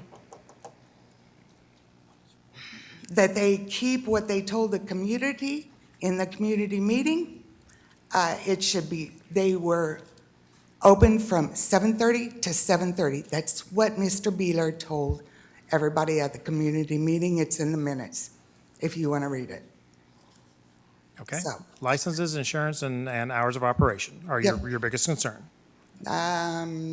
Mostly the license plates and the contractor that are driving these, because, he's not here. There's no insurance. No. We're going to get you clarification, but I want to clarify those are your three issues. Yes. Thank you. Thank you. Anyone else? I'm sorry. Question, Commissioner Reason? We never got an address. I'm sorry. Yes, she gave it. She was on 90, Donahue. Donahue? Yeah, she gave it at the start of the testimony. Yes, sir. Yes. In opposition, Your name and address, please. Robert Houts, 9625 Leavenworth Road. Okay. We've had quite a few breaking of the time issues with them. Since they've moved out a couple of weeks ago, it's completely dark. When they were there, 7:30 meant nothing to them, honestly. We had the police there at 3:10 in the morning, and then the police watched a large string of vehicles come out, hazards on, high beams on. It's far too frequent of an occurrence. Every time I spoke to Mr. LaRocca, we'd text back and forth. I'd say, it's 10 a.m., it's 10 p.m., I see vehicles. Okay, I'll talk to them. And that was all the response I would get. It could be 2 in the morning or 6 a.m. And the large convoys coming out, they count as vehicles still. That was our big argument with them before. And they said, no, they don't count at all. It's only the semis that count. 420 loose vehicles is a lot to be streaming in directly in front of my house, in and out every single day. He says the road is built for a lot more. The road is not that busy, and I like it that way. Leavenworth Road has been great to live on. It's not an industrial park. I don't want it to turn into one, honestly. That's about it. Okay, great. So again, yours is hours of operation and the number of cars in and out. Yes. Okay, great. Thank you very much. Anyone else want to speak? Okay, Mr. Beeler, we want to come back up and address some of your neighbors' concerns. I guess let's start off with licenses and insurance on the vehicles. As I indicated, the Highway Patrol was contacted not only by Ms. Torres, but by staff, I believe, and I know the local law enforcement was contacted by staff. And it has been determined that the vehicles are properly in transit with the paperwork that they have. Again, if they are stopped and they are not maintaining their legal paperwork to be doing what they're doing, they're all going to get ticketed. We'll learn about that, and we'll deal with it when that happens. That hasn't happened once. What about the insurance portion of it? Well, of course, we have insurance for what we do as a business owner, but it's Ford Motor Company. I think it's a fair statement that their cars are insured, and the transport companies are very large transport companies that are involved. I can't sit here and tell you what their insurance limit. Well, insurance follows the car, so if they're owned by the Ford Motor Company, then Ford Motor Company must have some sort of blanket insurance coverage that covers those vehicles. I think that's a very fair assumption, not one that I can verify from having seen it, but that's that. But it can be verified. Yes, sir, it could be. All the vehicles, photos, and I have complete respect for what Ms. Gardner, and the last speaker, by the way, is her son. He lives in the same household. But as she kept saying over and over, that was before the 7:30 to 7:30 for cars was negotiated into the contract by me. So that all predates that. That's now all behind us. We're not going to do that anymore. And it wasn't something that we were prohibited from doing. There was no prohibition regarding cars and their operation. Having said that, it was never understood that there were going to be any in the first place. I've been over that. So I'm perfectly prepared tonight to stipulate to the 7:30 to 7:30 time, And again, that we'll either drive them or truck them, and we won't take more than 420, which we could have done anyway. Okay, well, let's talk about in and out. We talk about 420 thank cars you. in a day. What happens if they want to take 420 out? She did have a conversation with Mr. LaRocca, again, not about the cars, it was about trucks. And obviously, these cars stay, and Commissioner Serta asked this question. These vehicles come there and be stored for periods of time, sometimes as much as 60 days. They don't come in and out in one day. What the conversation was about was a semi-truck trailer bringing the vehicles there, unloading them, turning around and leaving. That's one truck. Right. That's not two. That's what the conversation was about. They were wanting to count that as two, and Mr. LaRocca was saying, no, that's one trip. So that's what that was about. Now, all I can tell you is the 420 is if they were driven in that caravan that she was referring to, that'd be 420. I don't think there is an instance where there's another 420 leaving, but we'll have to deal with that if the commission is concerned there. But We've never had that many trips. Are there cars leaving outside of being on a truck? Yes. But we don't know what that number is. No, we don't. As I said, I think we averaged on daily trips, which means in or out, about 350 to 400. So I think that'll be our number. 350 in or out? Well, I said 420 would. 420, right. Now, would that be about right? 420 in or out? Yes. Okay. I hope that answers their. Any other follow-up questions based on the public testimony that you would like to ask the petitioner before we close and get staff comments? Okay, thank you. We'll go ahead and close the public portion of the meeting. We'll get staff comments. Thank you, Mr. Chairman. Related to stipulation number 3 on page 6, I'd like to modify that so that it would be the applicant or their contractors could move a maximum number of 420 vehicles in or out during the day. And that would be regardless of how they are transported in, by driving, by truck, or flying, as he noted. And then would also add a stipulation 5 that each vehicle must have proper transport paperwork and insurance to drive on Kansas roads. Obviously, the applicant understands we aren't afraid to put this before the commission for revocation. I think they understand how serious this is and how we have done our due diligence to make sure that what we tell the neighbors is what actually happens in the field, and that didn't happen in this case. So with those notes, I'd recommend approval subject to the the original and modified stipulations in the staff report. I'm sorry, I just want to clarify again on the, and I'm okay with, and I've got the clarification on the inbound vehicles. I'm talking about the outbound vehicles. Are we talking about a total of 420? So we have 59 trucks coming in with 7 vehicles. There's no vehicles to leave that other than the 59 trucks that brought them in. Correct. So the 59 trucks can bring in the 429 cars, or 420 cars, and then exit the facility. Correct. Okay. Commissioner Serta. Rob, I have questions about a couple of things. There's not any of the record of the prior approval. There's some reference to the 2 SUP approvals. I think there's a little bit of detail on the most recent one from 2018, but nothing on 2016.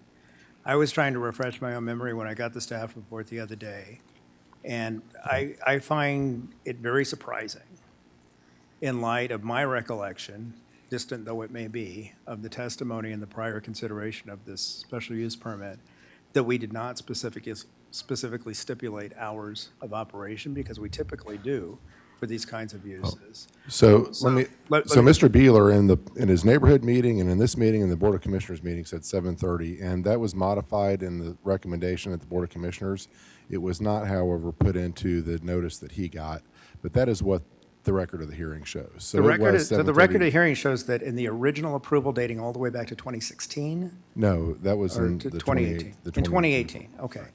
Because my recollection of the 2 issues were a lot of concerns about traffic, in and out, lights, potential adverse impact to the neighbors, and then concerns about hours of operation. And like I said, typically in a situation like this, we would stipulate limitations there, but you're saying basically it wasn't recorded.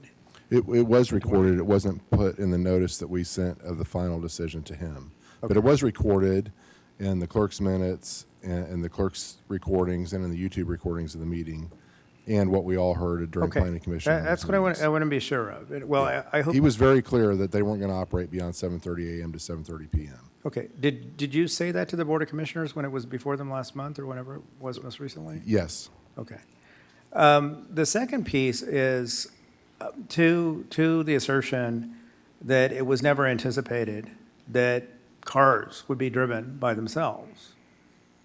That seems to jive with my memory too, because I think, the primary questions that we ask of a use like this are effectively, how is the use actually going to be undertaken? And my, again, distant recollection was that, the representations anyway, were to the effect of cars will be coming in and out on trucks. And again, I don't want to drag all of that up, but I think, I worry about a situation like this in the context of this kind of use that, it's the whole basis of having a special use permit. There's understandable, likely, predictable potential harm that we're trying to alleviate by restrictions in the special use permit itself, right? And I think where there has been, essentially the representation or the understanding and the way it's been communicated and presented to this body, that, transport's going to happen in a particular way, and somebody discovers, well, they didn't say we couldn't do it otherwise than that, right? Nobody said you couldn't run a freight train in there either to take them in and out, right? But that doesn't mean the special use permit permitted it to do it. I just have to say, I find that very bothersome, because I think it comes down to the essence of the stipulations that we do recommend as a body and request that be put in there. So I think as a practical matter, I personally have no reservation about stipulating those things. But to me, it seems to be, sort of legal gymnastics that we have to go through the steps again of stipulating things that I think in practical terms were probably understood to be part of the conditions of approval. And I think it's very important that that be communicated, and this goes back to the Board of Commissioners, that, that was part of the understanding. And again, I'm only speaking for myself. It's part of my understanding. I can't speak for every other member of this body, and I think there are probably even some different people on this body back then. But, that's my recollection of how that discussion went Well, underway. I think you're correct, and I think that's why a representative of the mayor's office and 2 commissioners supported that being placed on the commission agenda for revocation, because that wasn't my understanding. It wasn't their understanding. There was nothing about that in the record. And I think, given how quickly Mr. Beeler went and renegotiated the contract to make sure the hours of operation were back in there, I don't think that they understood that that was going to happen either. Well, that was more a statement than a question, but I just want to make sure that was said. Thank you. Commissioner Neal.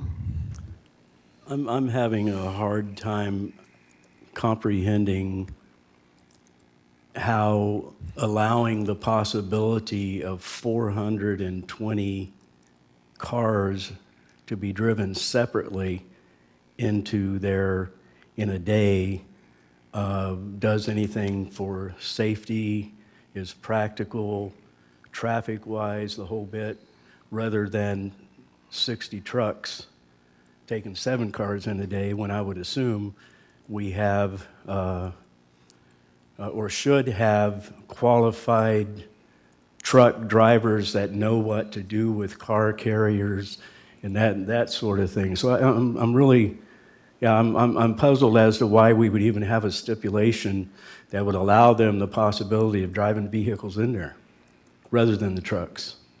So I think that Mr. Beeler noted that the design of Leavenworth Road, there's a lot of property there, and quite frankly, when the Woodlands was open, there was a lot more traffic than that there. Now you have to remember that this is a special use permit for the temporary use of the land for industrial purposes, because this is industrial car manufacturing, car storage. This isn't anything but that. So I think the roads are designed for that amount of traffic. I think that there are uses in the future that will potentially have more adverse effects on the neighbors than what we're talking about now. But I think that, if the drivers aren't stopping at the stop signs, those are traffic violations. I think Mr. Beeler will probably convey to his clients that they need to stop, they need to follow the traffic signs, they need to follow the traffic laws of our community. Otherwise, we get reports about this and videos them rolling through the stop signs again. They're up. This action does not extend the time frame of this renewal. They'll be back in 2020. So they will be back, and if we have this, traffic violations, ignoring the traffic rules, then I would say that that's going to be a problem for them in the future. But the road can certainly handle the traffic. We're just trying to minimize the current impacts. But again, let's say 2 or 3 trucks running together compared to, we've heard people say 50, 60, 70 cars in a caravan going in there.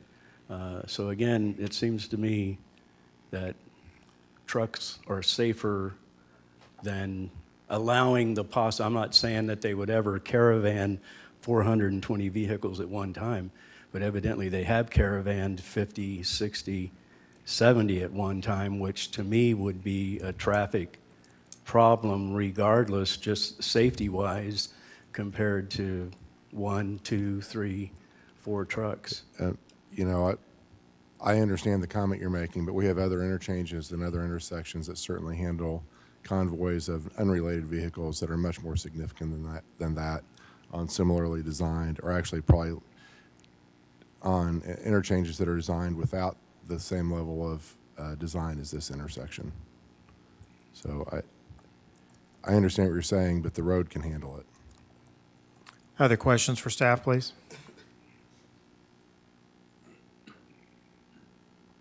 Okay, so your recommendation again would be?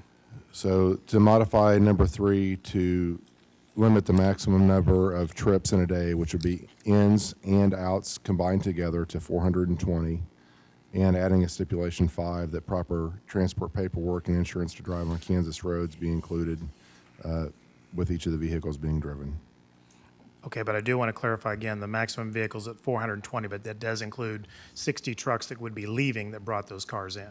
So Correct. technically, that's 480 when you look at that, if you're looking at the big trucks. I want to be real clear. Right. Because we haven't been in the past. The trucks can leave the site after they drop off the cars, but if there's no trucks involved, it would be 420. All right, but we're not going to bring in 480 single vehicles Correct. that way. Gotcha. Mr. Chairman, I do have another question that I neglected to post before. And this might have been properly placed to petitioner, but I'll direct it to staff since we're at that point in the meeting. I would assume there's a manifest of vehicles delivered and disposed from this facility on a regular basis.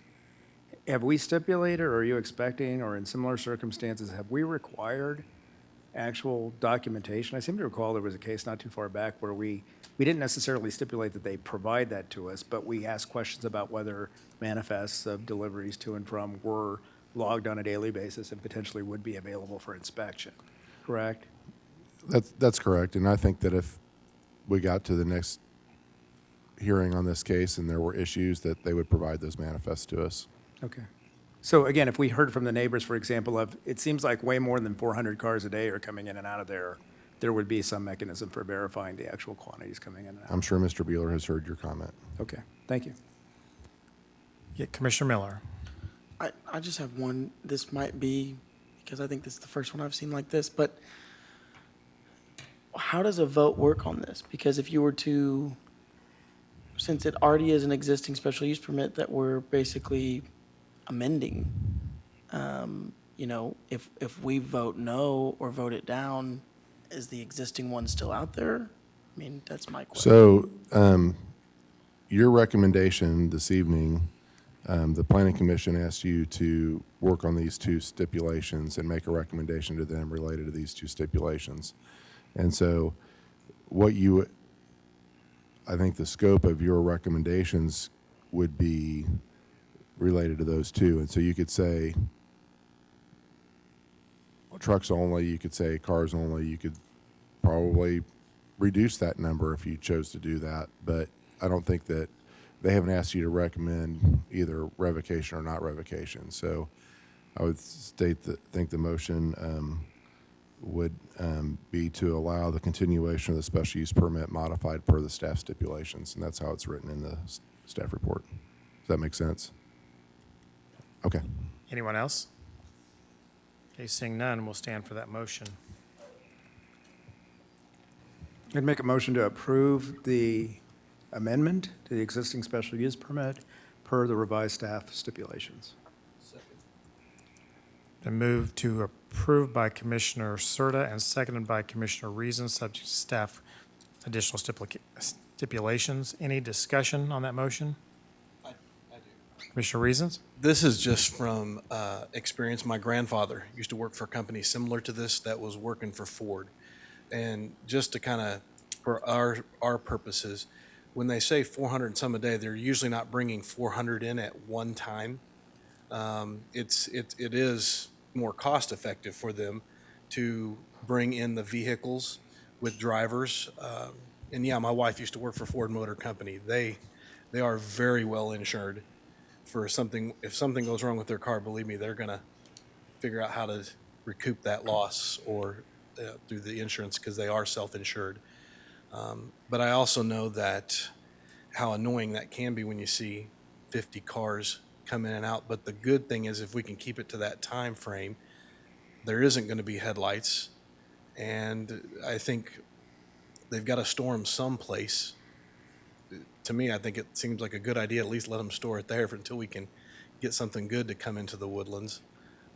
Those are just some comments that I had, just from what I've known in the past experience of family members that have worked in this type of an industry before. So, But Mr. Reasons, your wife does not currently work for Ford, correct? Okay.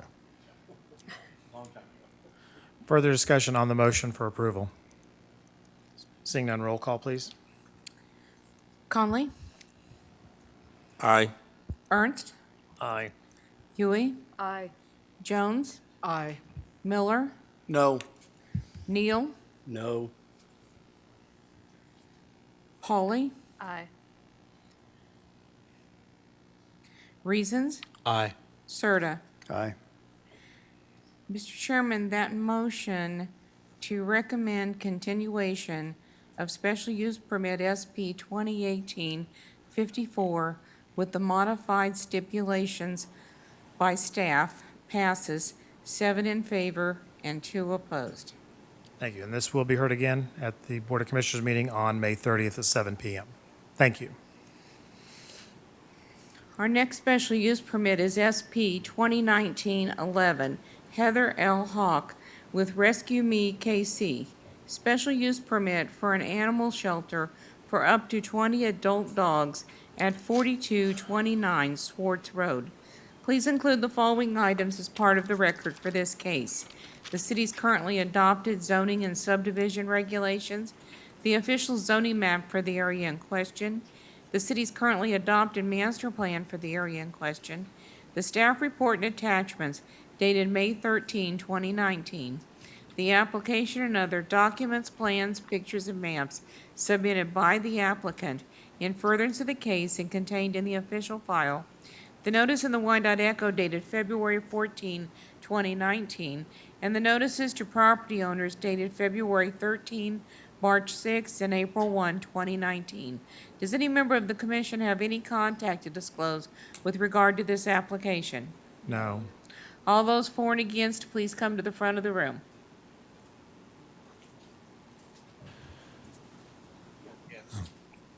Are you the petitioner? No. Okay. She's not here? Need to move it to the end, or can we hear these gentlemen's? The bylaws say that we move it to the end. You could hear their testimony now. We could hold it over till the end after their testimony. That way they might not have to stay till the end. Okay, for all those for and against, please come to the front of the room. And is there anyone that wants to speak in favor of this petition? Okay. All those opposed, please come forward, and we'll start with you two gentlemen. So if you give us your name and address. My name is Mike Perkins. I live at 5638 Newton, Overland Park, Kansas. I own the building directly adjacent to the north of this property, and the smell is bad. It's just, and the noise. She's got dogs, pigs, all kinds of things in there. Come here. What else? Is that all you'd like to say, sir? Well, we don't want all of the people, even the guy to the west. I'm on the north, he's on the east. The guy to the west couldn't come, but he sent an email in opposition. I believe that's it. We're totally opposed. The noise and the smell are really bad. Okay, so you're opposed to, based on noise and smell? Noise and smell. Good, thank you. Yes, sir. Your name and address? Custer. I live at 4221 Swartz Road, right next door. And I have agreed with him with the smell. I get up real early in the mornings, and she lets the dogs out late at night, barking all the time. They've jumped the fence. They've climbed underneath the fence, been in my yard. I've approached her about that, and the dogs still jump the fence. It's just, the house just smells horribly. She has 2 pigs out back. It's fenced in. You get the smell from them, which I don't believe that's legal in Wyandotte County. And I don't know what the limit is. It's either 2 or 3 dogs per household. But right now, she probably has 15, I'm guessing, in there. I just, I don't mind what she does, but I can't have it next door to me. Plus, I lose money on my house if she puts an animal shelter in there. Nobody's going to want to live next to that. So I would never be able to sell my house, for one. I just like for her to clean the place up, take care of things, and be legal with the animals. Okay, so you're opposed to her having that many dogs? Oh, absolutely. Okay. Mr. Chairman, before these gentlemen leave, since the applicant isn't here and I don't anticipate her to be here this evening, so if this is eventually, even if it's not denied this evening, since she hasn't participated in the process, she has the pigs there, we'll notify animal control to go over there as soon as possible and begin the official legal process with them. Okay, great, thank you. But we have to hold it over till the end of the meeting to give her a chance to appear if she's going to appear. That's part of our bylaws. Now, do these gentlemen need to stay? You could stay or you could go, but we were recommending denial, and that's not going to change based on what she says. She hasn't held her neighborhood meeting. She hasn't responded to our staff report, so it would either be denied or held over. It can't be approved. Okay. You understand the process, so you gentlemen are welcome to leave. There's only 2 choices for her tonight if she does show up later on. That's either to hold it over till the June meeting or it's to deny it, so, okay? Thank you both for coming. Your comments will be entered into the record. Thank you. Thank you. All right, so we'll move that to the end of the agenda. Janet? Mr. Chairman, before I call the next application, Director Richardson is going to excuse himself from the hearing on this coming application, and Planner Flanders will take over as the staff spokesman. Thank you. Special use permit application SP 2019-29, Ryan Waller. Special use permit for an Airbnb at 1600 North 21st Street. Please include the following items as part of the record for this case. The city's, hold on just a minute, Mr. Chairman, sorry, I lost my place.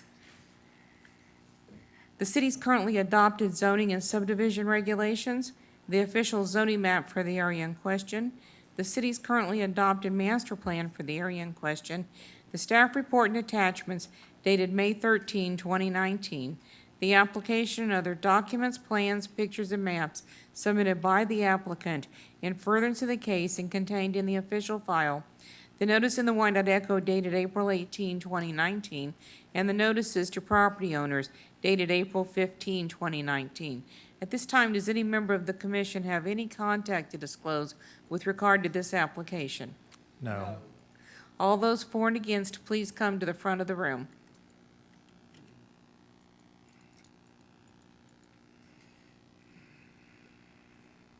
Good evening. Good evening, Mr. Chairman. I'm Ryan Waller, and I live at 1600 North 21st Street in the historic West Height neighborhood. I am here today seeking a special use permit for an Airbnb. I would be occupying the home, And on average, meaning, for example, if I don't have 2 bookings in 1 month, the next month I might do 3. On average, I would like to book the home up to twice a month annually. I would ask that people park in the driveway. The driveway is very long, but I would restrict it to 4 cars. I'd ask that not more than 12 people stay, and the home is actually very large. It's technically 6 bedrooms, but one of the rooms I would have off limits because it's my dressing room, and I don't want people in there. But I would continue to live in the home, and I have held neighborhood meetings. The neighbors have all been very supportive. A couple of the neighbors also sent me emails for tonight, and I'm happy to read those to you guys if you would like. And I also have neighbors here. Okay. Why don't we see how it goes, and then we'll see if we need them or not. Okay? Okay. Are there any questions for the petitioner? Is that all you wanted to say at first? Yes. Okay. Are there questions? One quick one. Commissioner Serta. Do you anticipate renting out the home when you are not present at any time? Like, for example, if you're traveling? No. Okay, so you will always be present whenever there's a renter there? I would be not in the house, but I live in the house. So when people are in the home, I won't be staying in there. So if they have it for the weekend, I won't physically be sleeping in the home at the time. Okay, well, that's a slight variation on what I was asking. But otherwise, other than when you're renting the home, you do reside there as your primary residence? Yes. Okay, thank you. Other questions? I just have a follow-up to Commissioner Serta's question. So if you're not staying there, are you going to be close or Yes, in I close would proximity? Yes, I would be close in the Kansas City area. Okay. Okay, any other questions before I open up the public portion of the meeting? Okay, I will open up the public portion of the meeting. Is there anyone who would like to speak in favor? I'm assuming you would like to speak in favor, sir? Yes. My name is Charles Cummings. My wife and I, Kay, live at 2207 Freeman, which is directly diagonal across from Rianne's house. And we're in favor. We think it'd be a good addition to the neighborhood, a good thing to promote West Heights. So we're in favor of it, yes, sir. Okay, great. Thank you very much. One thing Brian said when Ma'am, she could you go ahead and give us your name too? Oh, Kay Cummings. Thank you. I live the same house he does. When she talked to us about this, she said one of the things she wanted everybody to know was that she wanted people to know that Kansas City, Kansas was a nice place to live and that we had nice houses, and we'd like to change some of the negative behaviors we get from the south and the north and so on and so forth, because it is a wonderful neighborhood. Charlie and I have lived lots of places, Texas twice, Missouri 3 times, and Johnson County, Western Wyandotte County, and this is our home. And our house is 70 years old. How old is yours? It was built in 1921. It's a little bit older than ours. But it's an old house, but we like it, and we always tell everybody who lived there before us, and most of the people in the West Heights do that. I don't think Ryan has any kind of other motive other than she wants to share her home with other people to let everybody know that Kansas City, Kansas is a great place to live. Great, thank you. Anyone else want to speak in favor?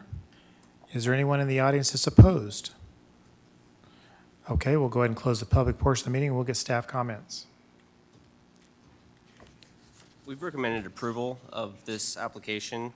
I want to note some stipulations. She had asked for 12 guests, and the reason for that was so that like a large family could stay there. Some of the issues with the past Airbnbs were both number of guests and number of parties or groups that stay there at one time. And so the way that staff has wrote this recommendation is to approve the special use permit for up to 8 guests of unrelated individuals in a single group, and that guests must be in a single group. But if there is a family that wants to stay there and all the members of the party are related, then they can have 12 guests. And so I was trying to accommodate both the desire to accommodate large families, and also the 8 is the maximum number that we've recommended for a single unit so far with the Airbnbs. We did recommend one property for 12, but that was a duplex, so really that's 6 per unit. So 8 is kind of the maximum that we've approved. That being said, this is a very large property. So if the commission felt that it could accommodate 12 unrelated people, that would be up to the commission to decide. But your recommendation for 12 related people. Our recommendation is for 8, no more than 8 unrelated people, and if all the members are related, then up to 12. Okay. Any questions for staff? I just have one. How are you going to police that, short of a genealogy report? We're going to wait until we have a complaint or if we have to look into it. Right. I think that in the Airbnb settings or VRBO or whatever system you're using, you can have those types of rules. I guess that would be a question for the applicant as well, how she would plan to police that. Okay. But that is your recommendation? Yes. All right, thank you. Do you understand the recommendation? Did you want to make a comment on the recommendation? I did. I just wanted to comment on that last comment. Basically, I would also have the authority to pre-approve any stays. And so I would be talking to people before they stayed, asking what they're coming to Kansas City for, that type of thing, how many guests they're bringing, if it's a family. So I would have an idea of how many people were going to be staying in the home. And then the home is very large. I mean, it's almost 4,100 square feet, and that does not include the basement space or the garage. So it's an extremely large home. So for a couple of people to sleep in a bedroom, it would definitely accommodate that, as well as there's sleeping couches and sleeping porches throughout the home too. Okay, great, thank you. Any questions for staff? Commissioner Serta? Actually, I have a question for the petitioner. Okay, ma'am, could you please come I have back a up? question for you. There have been other approvals we've had where applicants have given us or shown us examples of the language that they would put in their listing. Would you be willing to stipulate that the conditions we just talked about, you would actually write them into the listings when you advertise the unit for rent? What, the 8 people or the 12 Yes, people? the limitation on Yes. 8 unrelated Mhm. or 12 related. So you're agreeable? Absolutely. Okay, thank you. Any other questions for staff? Oh, I wanted to note that because she's a primary resident, we've been going for 2-year approvals for that type of Airbnb. This is a little different in that she won't be there when the guests are. Right. I'm trying to remember whether we did 1 year or 2 year for those types of conditions. We've done 2 years when they're in close proximity to the property, whether they reside there or not. And if they're outside the area, then we've done a 1 year. I had the same question, I thought, as Commissioner Ernst did, because I think you said you were staying in the Kansas City area, but where in proximity? In Hyde Park. I actually work in Hyde Park. I'm the Chief Human Resources Officer for Cornerstones of Care, and one of my best friends who I grew up with lives in Hyde Park. So would you be within 15 to 20 minutes of the property when you're not? 8 minutes. There you go. Did that answer your question, Commissioner Ernst? Yes. Commissioner Miller, you satisfied? Great. Any other questions? Just have a comment, say that I'm thankful to hear of this house doing that, because I've driven by that house. It's a beautiful house. But also as a child of 10 kids in my family, it's neat to see that you could accommodate a family of this size to come check out Kansas City. So thank you. I'm also from a large family too, so. Great. Thank you. Okay, seeing no further questions for staff, I will stand for a motion. Commissioner Carson? Yes. I was just noticing, I was looking back at some of our past reports to look at whether it was for 1 year or 2 year, and we've been recommending 1 year if it's somebody's primary residence and they're not staying there on some of the past ones, just for your reference. So does that change your recommendation? Because your recommendation was for a 2-year approval, or is it a 1 year? Let's make it 1 year, staff recommendation. Staff recommendation is for 1 year unless you all say something different. Stand for a motion. Motion to approve per the revised staff stipulations. For 1 year. For 1 year. A motion to approve for 1 year, made by Commissioner Serta, seconded by Commissioner Jones. Any discussion? Seeing none, roll call. Conley? Aye. Ernst? Aye. Yui? Aye. Jones? Aye. Miller? Aye. Neal? Aye. Polly? Aye. Reasons? Aye. Serta. Aye. Mr. Chairman, that motion to recommend approval of the special use permit for 1 year, subject to the staff's comments and suggestions, passes 9 in favor and none opposed. Okay, this will be heard once again on May 30th at 7 PM in this room. And Janet, do you need to reflect that the director is back in the room? I have noted that Director Richardson is back in the room now. Thank you. He's not getting out of here before me, so I'm glad to see that. Our next application is special use permit SP 2019-36, Tyler Harnett. Renewal of a special use permit for an Airbnb at 4521 Cambridge Street.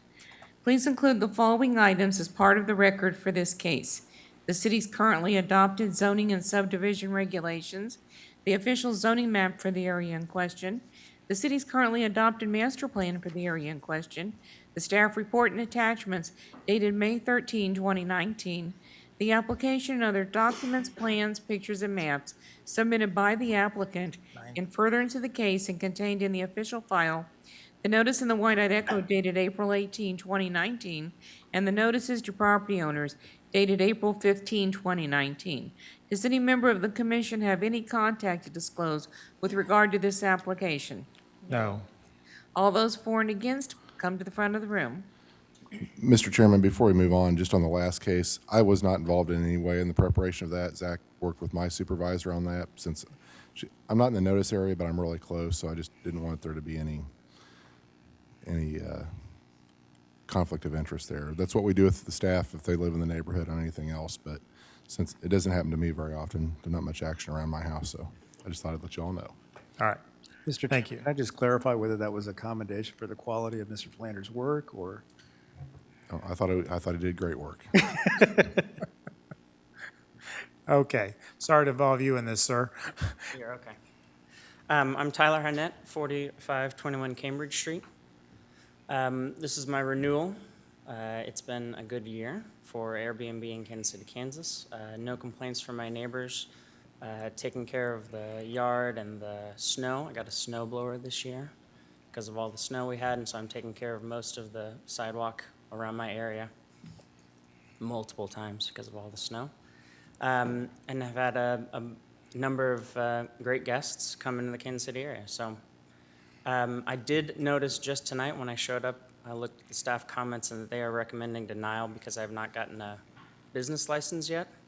I apologize as best as I can. I think that last year when I came to the approval process, it seemed like a recommendation. I got approved last year without a business license. When the conversation came up or the emails came up again, it was a question, have you gotten a business license? Not, you need to get a business license before the meeting. And so I went and talked with my accountant, and he didn't recommend that I become an LLC just for one Airbnb.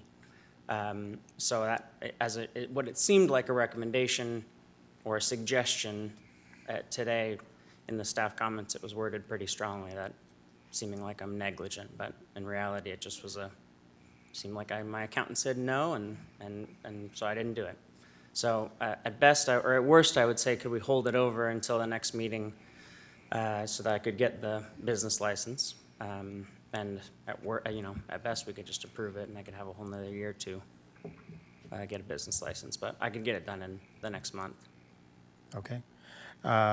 Is your accountant here with you tonight? No. Okay, well, then we have to take this all out on you. Okay. Any questions for the petitioner? Okay. We'll go ahead and open up. I'm sorry. Yes. So do you own any other businesses? I don't own any business. I'm a teacher. Okay. Okay. We'll go ahead and open up the public portion of the meeting. Is there anyone in the audience who wants to speak in favor of this petition or is opposed? Please come forward. Okay, seeing none, we'll close the public portion of the meeting. We will get staff comments.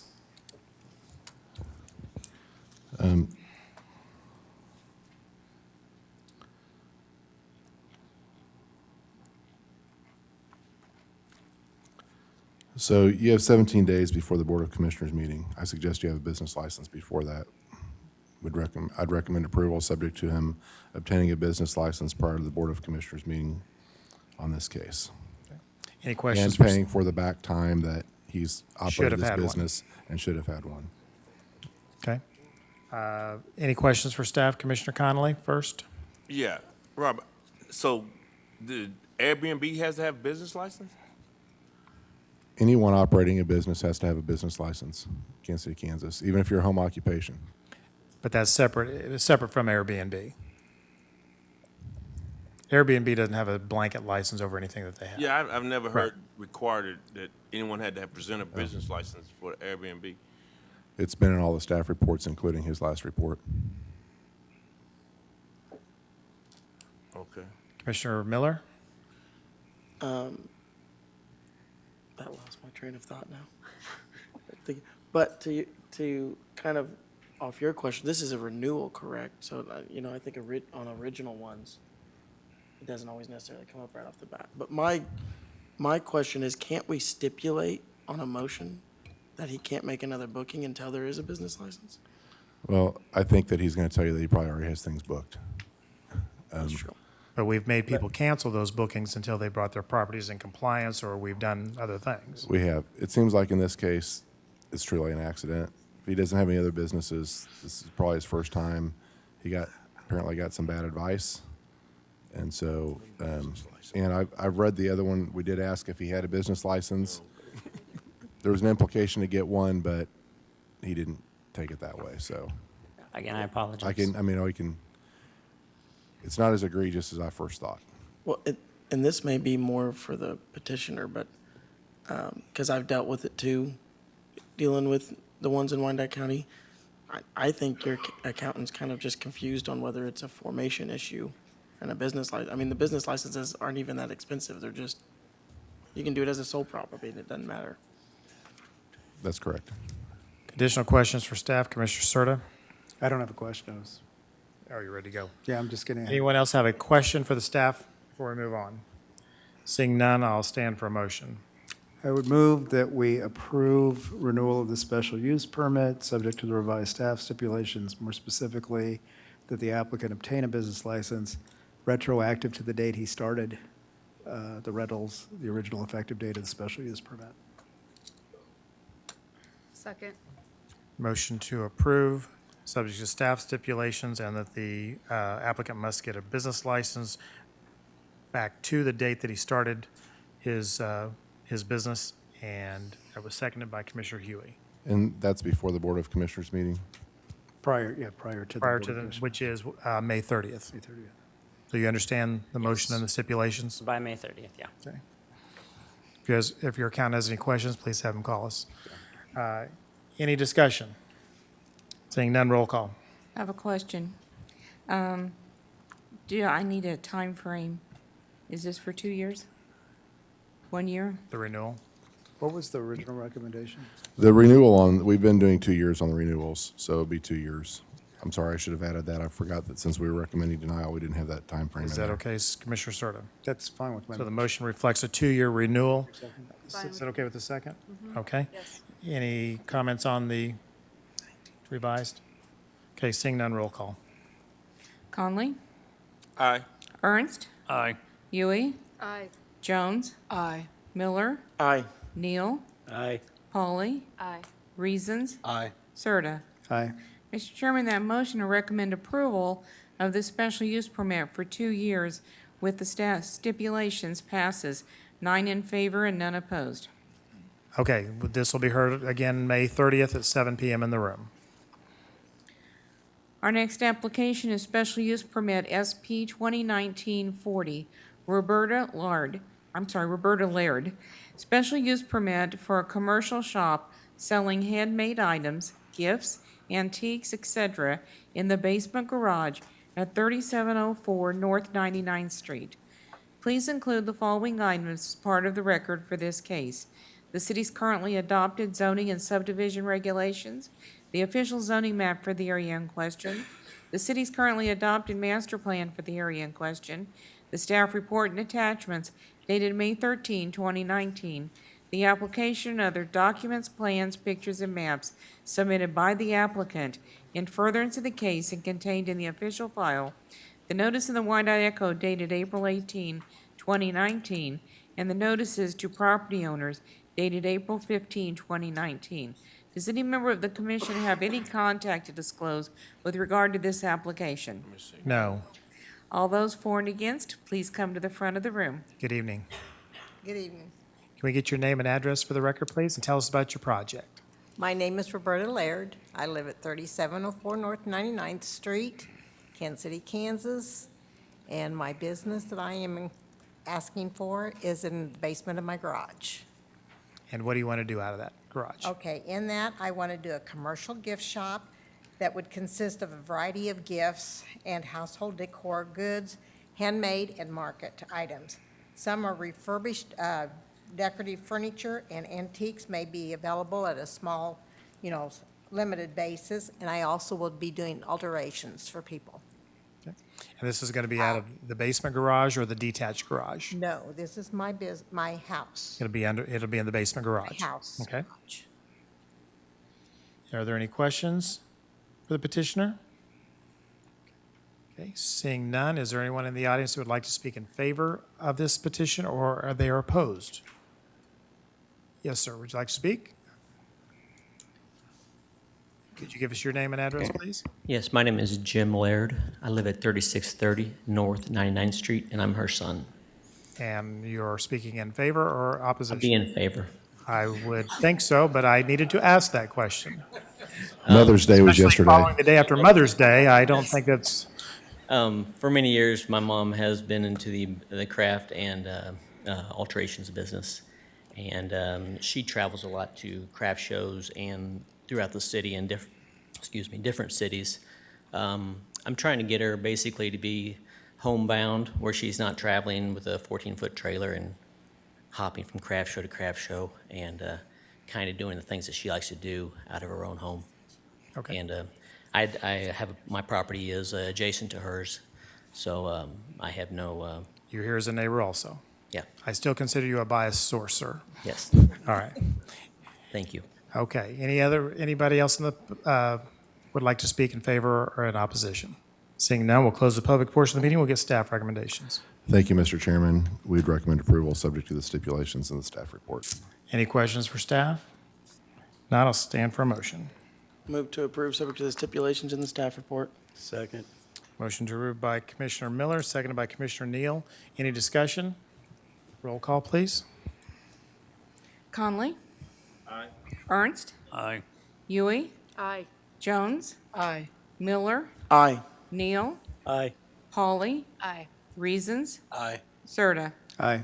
Mr. Chairman, that motion to recommend approval of this special use permit, subject to the staff's comments and suggestions, passes 9 in favor and none opposed. Okay, this will be heard once again on May 30th at 7 p.m. in this room. Good luck being homebound.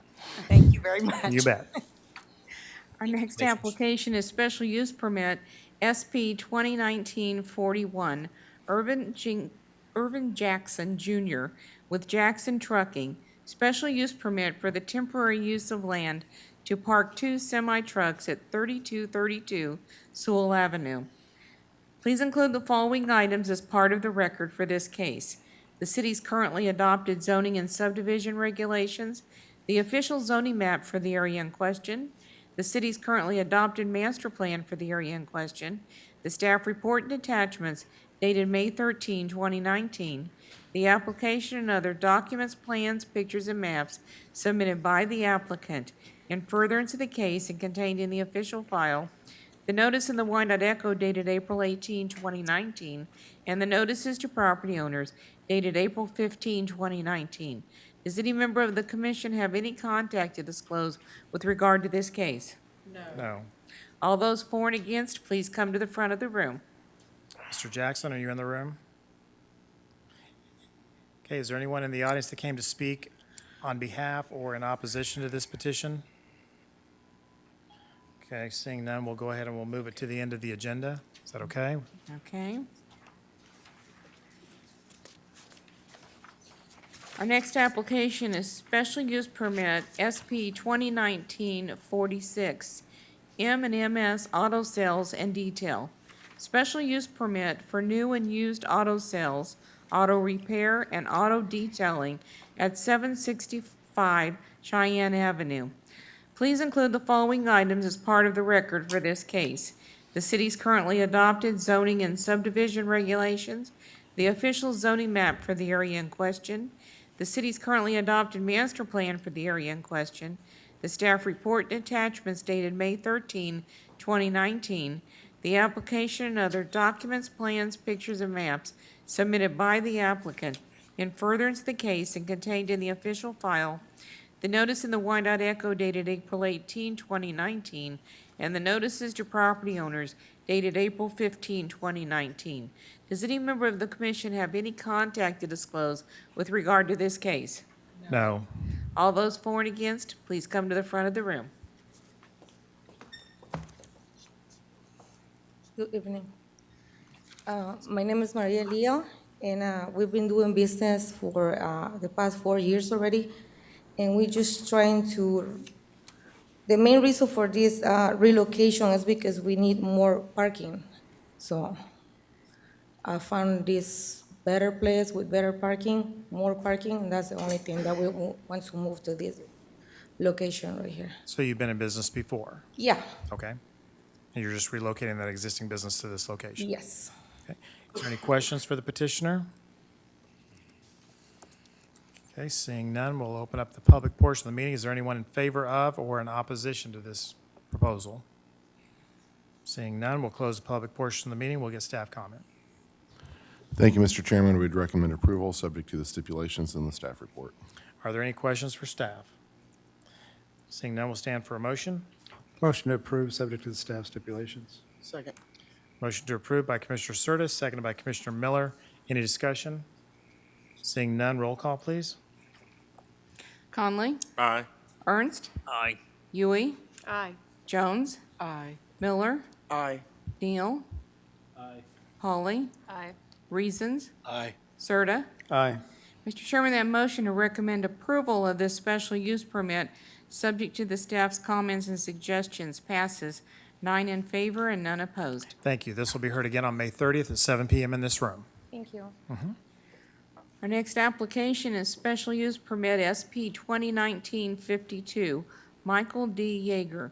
Home occupation special use permit for mobile welding and repair, as well as general metal fabrication at 4855 George Avenue.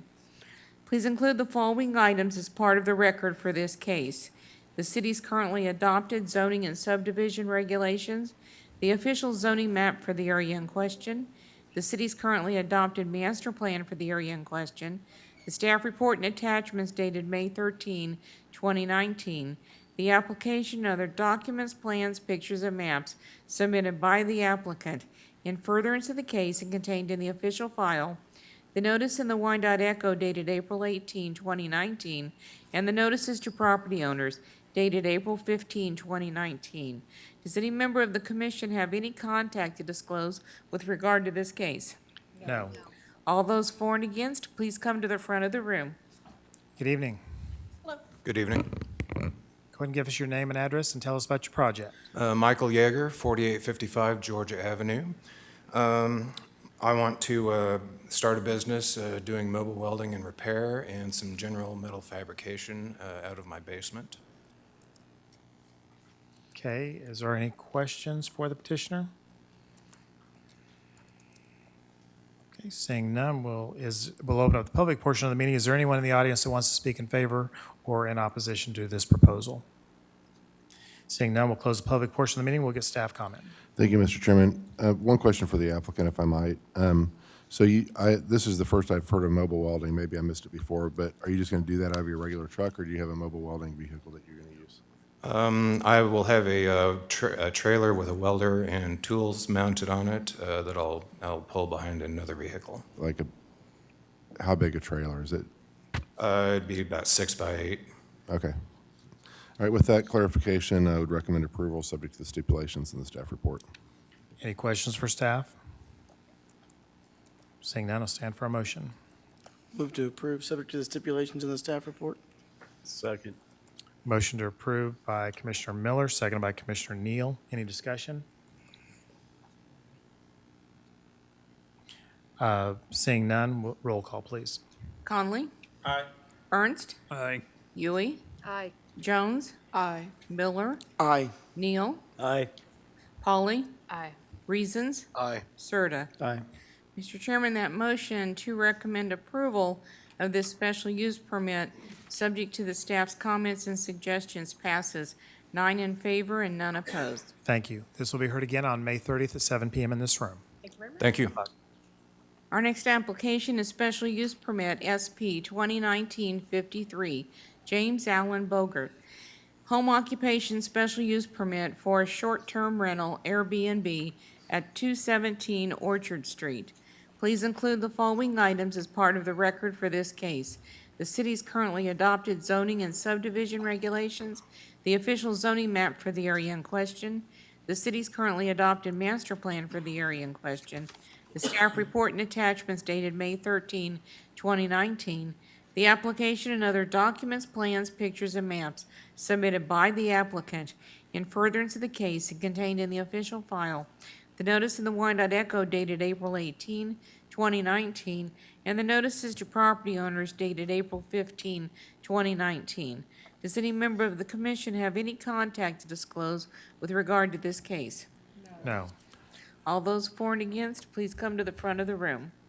Mr. Chairman, if I might, before we start the hearing, I need to note that staff made an error, and we told him that he did not need to have a neighborhood meeting, when in fact he does for this type of a special use permit for home occupation. He just got put in the wrong category, and we didn't catch it until today.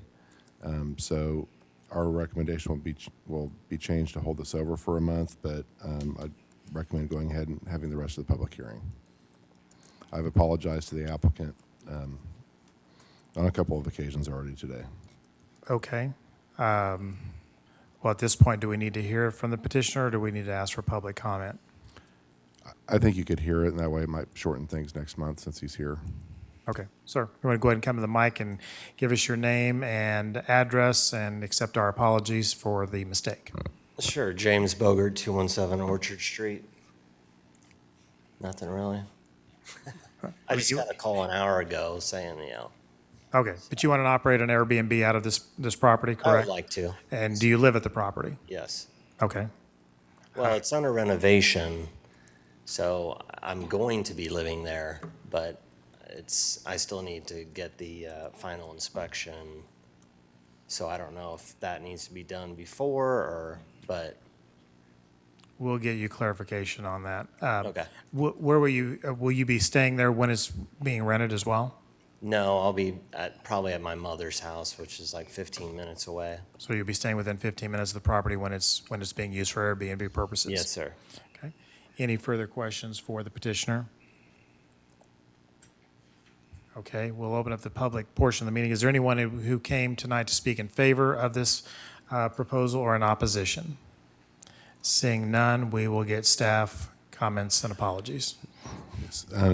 Once again, to the applicant, very sorry for the confusion here, but we do need to hold this over so that he can hold his neighborhood meeting, and we'll get him that information again tomorrow. Okay. Any questions for staff? Okay, we'll go ahead and stand for a motion. Move to hold over for 30 days. And that is for the June 10th meeting, is that correct? Correct. That's correct. Okay. Motion to hold over till June 10th, made by Commissioner Miller to give the petitioner time to have a neighborhood meeting, seconded by Commissioner Jones. Any discussion? Seeing none, roll call. Conley? Aye. Ernst? Aye. Yui? Aye. Jones? Aye. Miller? Aye. Neal? Aye. Polly? Aye. Reasons? Aye. Serta. Aye. Mr. Chairman, that motion to hold over this application until the June 10th meeting to allow the applicant to have a neighborhood meeting passes 9 in favor and none opposed. Thank you.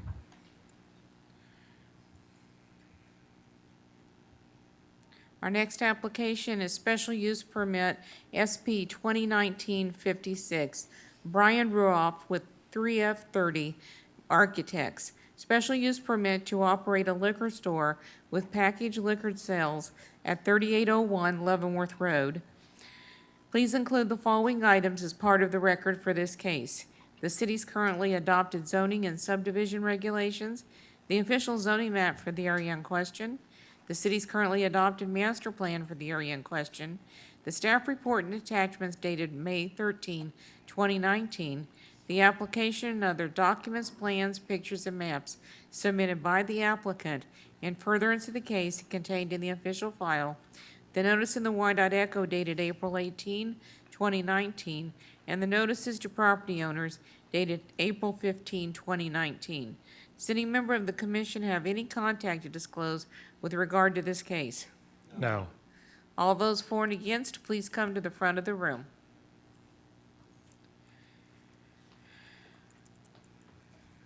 Good evening. Good evening. I'm the applicant, Brian Ruoff, 3F30 Architects, 7501 Northwest Tiffany Springs Parkway. I'm going to be brief. We were here 6 months ago with the actual building.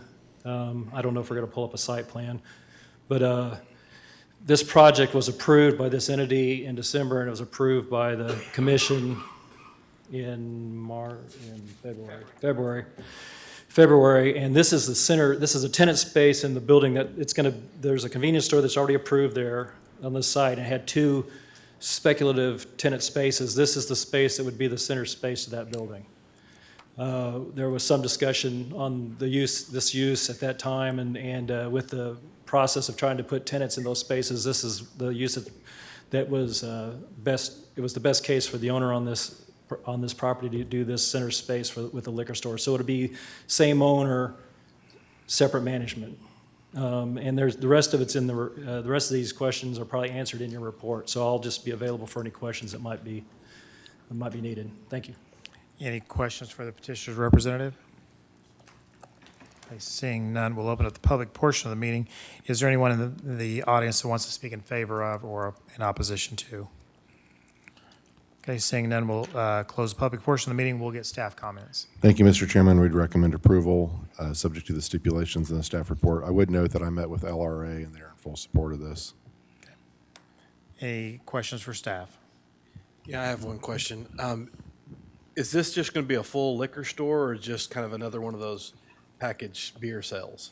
No, this is a full liquor store. And what's happening to the one that's behind it? Is it being torn down or is that still going to be there? The one right next to it on the screen? Yeah. That's a separate, I'm not aware of any particular action with that property. Okay, because my question is having two liquor stores back to back in my community. Isn't that what that is a liquor store there as well? That's a small grocery store also, I think, isn't it? It's a small market of some kind. I was not aware it was a liquor store, otherwise we would have had to file it. The owner's saying that it is not a liquor store. Okay. Otherwise, we would have had to file this for a variance on the distance between liquor stores. Okay. It is my mistake. For some reason, I thought that was a liquor store that was sitting there, so, because I drive by it regularly. I will verify for sure before it goes to Board of Commissioners. But Okay. Thank you. Any other questions for staff? Seeing none, we will stand for a motion, or I will stand for a motion. Motion to approve. Second. Motion to approve by Commissioner Huey, seconded by Commissioner Miller. Any discussion? Seeing none, roll call, please. Conley? Aye. Ernst? Aye. Huey? Aye. Jones? Aye. Miller? Aye. Neal? Aye. Pauly? Aye. Reasons? Aye. Serta? Aye. Mr. Chairman, that motion to recommend approval of this application, subject to the staff's comments and suggestions, passes 9 in favor and none opposed. Thank you. This will be heard again on May 30th in this room at 7 p.m. Thank you. Our next application is special use permit SP 2019-57, Corey Hamilton with Strawberry Hill Bar LLC. Special use permit for a restaurant and drinking establishment at 403 North 5th Street.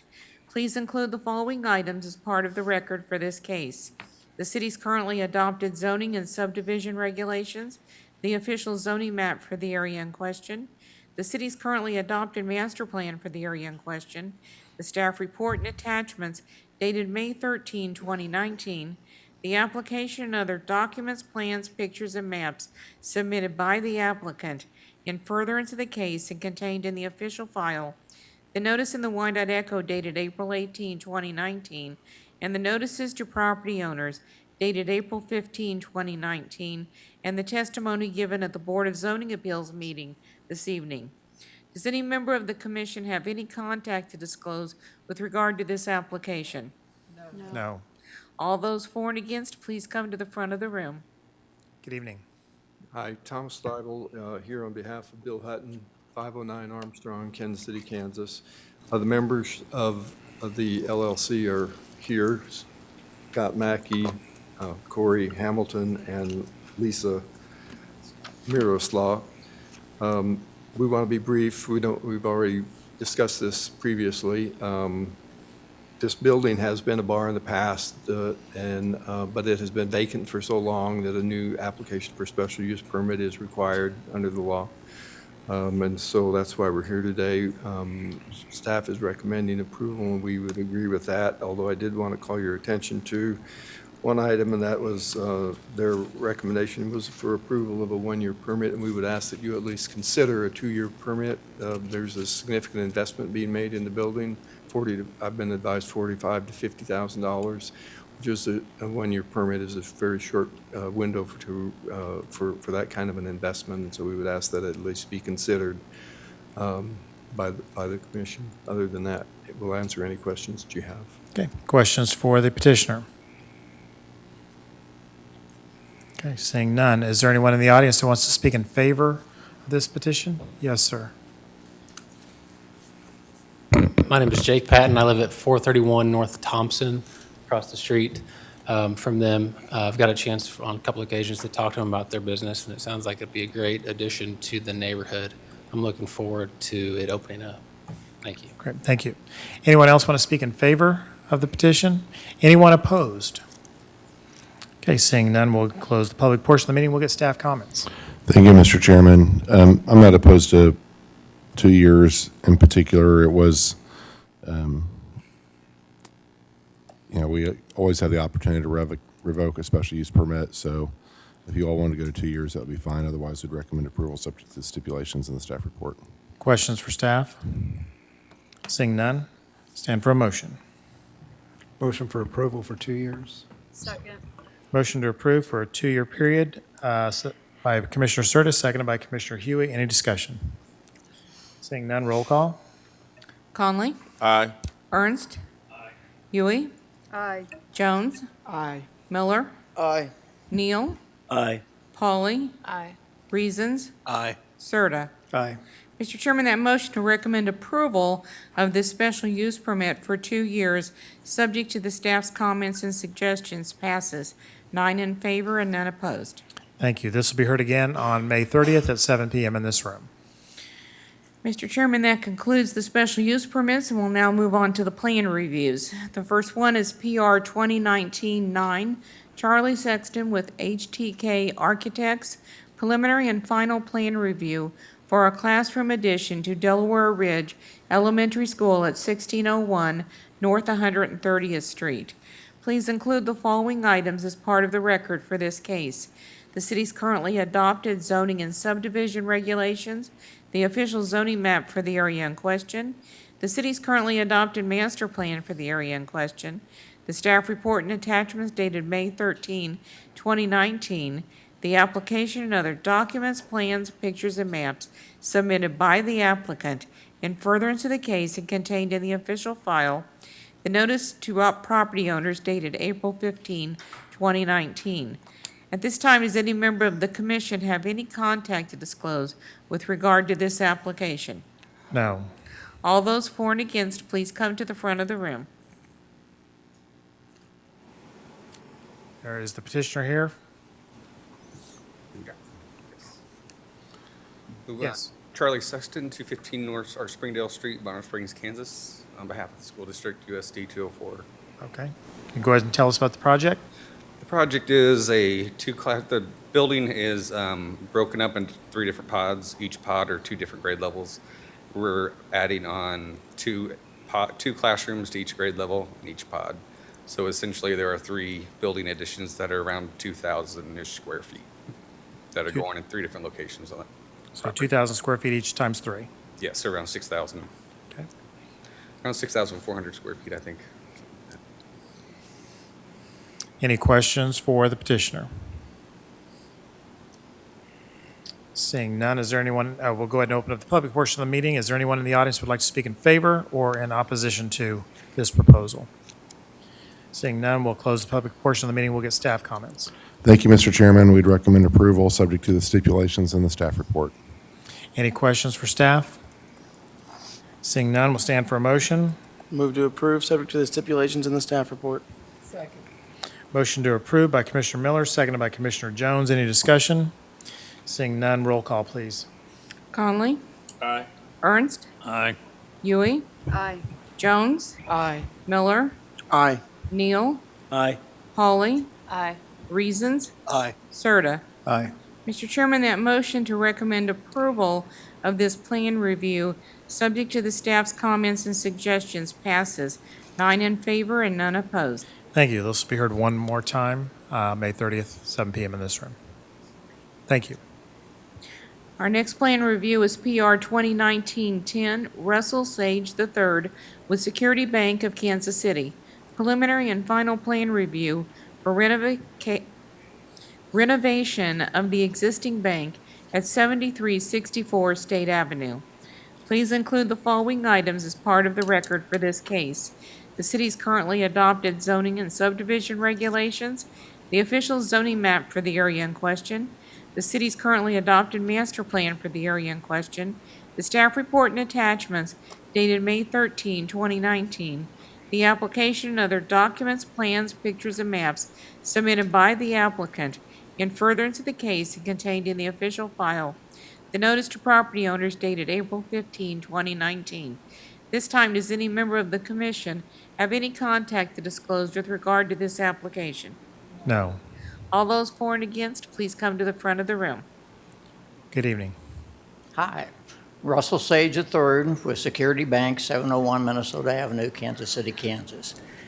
We have a location at 7364 State that has been there since the mid-70s and needs some remodeling. So we're doing a major remodel interior, and on the exterior, we're going to try to clean it up a little bit. It's a concrete building, so that we're going to have a canopy, 2-foot canopy across the front of the building with basically a 29-foot cupola tower where you can see in the top of that would view our bank leaf logo. We're also going to upgrade all of the flat work in the drive-up area, modernize the drive-up with new pneumatic tubes, and make that video, where before it was just one way. This will be two-way video. So we're excited about the project to try to improve and make the area look a little nicer. Thank you. And I have our architect with us here today if you have any specific questions. Okay. Is there any questions for the petitioner?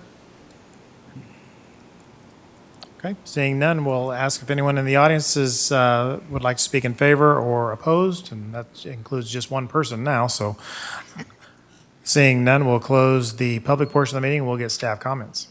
Thank you, Mr. Chairman. We'd recommend approval, subject to the stipulations in the staff report, and note it's be a nice improvement for the building. Great, thank you. Any questions for staff? Seeing none, we'll stand for a motion. Motion to approve, subject to staff stipulations. Second. Motion to approve by Commissioner Jones, seconded by Commissioner Pauly. Any discussion? Seeing none, roll call. Conley? Aye. Ernst? Aye. Huey? Aye. Jones? Aye. Miller? Aye. Neal? Aye. Pauly? Aye. Reasons? Aye. Serta. Aye. Mr. Chairman, that motion to recommend approval of this plan review, subject to the staff's comments and suggestions, passes. 9 in favor and none opposed. Thank you. This will be heard again on May 30th at 7 p.m. in this room. Thank you, gentlemen. Mr. Chairman, our next case is consideration of certain amendments to Section 27-340, Planning and Development of Kansas City, Kansas Code of Ordinances. generally concerning definitions and a new provision to Section 27-593A, Planning and Development of Kansas City, Kansas Code of Ordinances, requiring a special use permit for small discount dollar retail stores. Please include the following items as part of the record for this case: the city's currently adopted zoning and subdivision regulations, the official zoning map for the area in question, the city's currently adopted master plan for the area in question, the staff report and attachments dated May 13, 2019, the application, other documents, plans, pictures, and maps submitted by the applicant in furtherance of the case and contained in the official file, and the notice in the Echo dated January 17, 2019. Does any member of the commission have any contact to disclose with regard to this application? Yes. I received a phone call in regards to the petition. Okay. Okay. Thank you, Mr. Chairman, members of the commission. Just one note of correction. This is for requiring special use permits for small box variety stores. I think there's some confusion in the reading of that previously, but so this item was before you previously and went on to the Board of Commissioners. They returned it to you for further action. But one of the potential actions was to do a smaller area of the city and not the entire city, which requires legal descriptions to be developed, and there simply hasn't been time between that meeting and now to get that done. However, our attorneys have told me that we have to send this back to the Board of Commissioners. So my recommendation would be for you all to send a recommendation to the Board of Commissioners that this item be held over for 6 months or withdrawn and included in the zoning code rewrite. That would give us a chance to define the areas of the city that this might be more applicable to if we decided not to do the entire city. And we could, especially if we did it as part of the zoning code rewrite process, we could have some additional public involvement in that. This has become a much bigger issue than it was the first time that it went around, and it just requires a little more work than we anticipated. So that is our recommendation. I could go into greater details if you want. I know that we have one person here, our only audience member left, that would like to speak on this case. So I'll answer questions either before or after at your pleasure. Are there questions for staff? Okay, at this time, we'll go ahead and open it up to the public. Mr. Peterson, would you like to speak?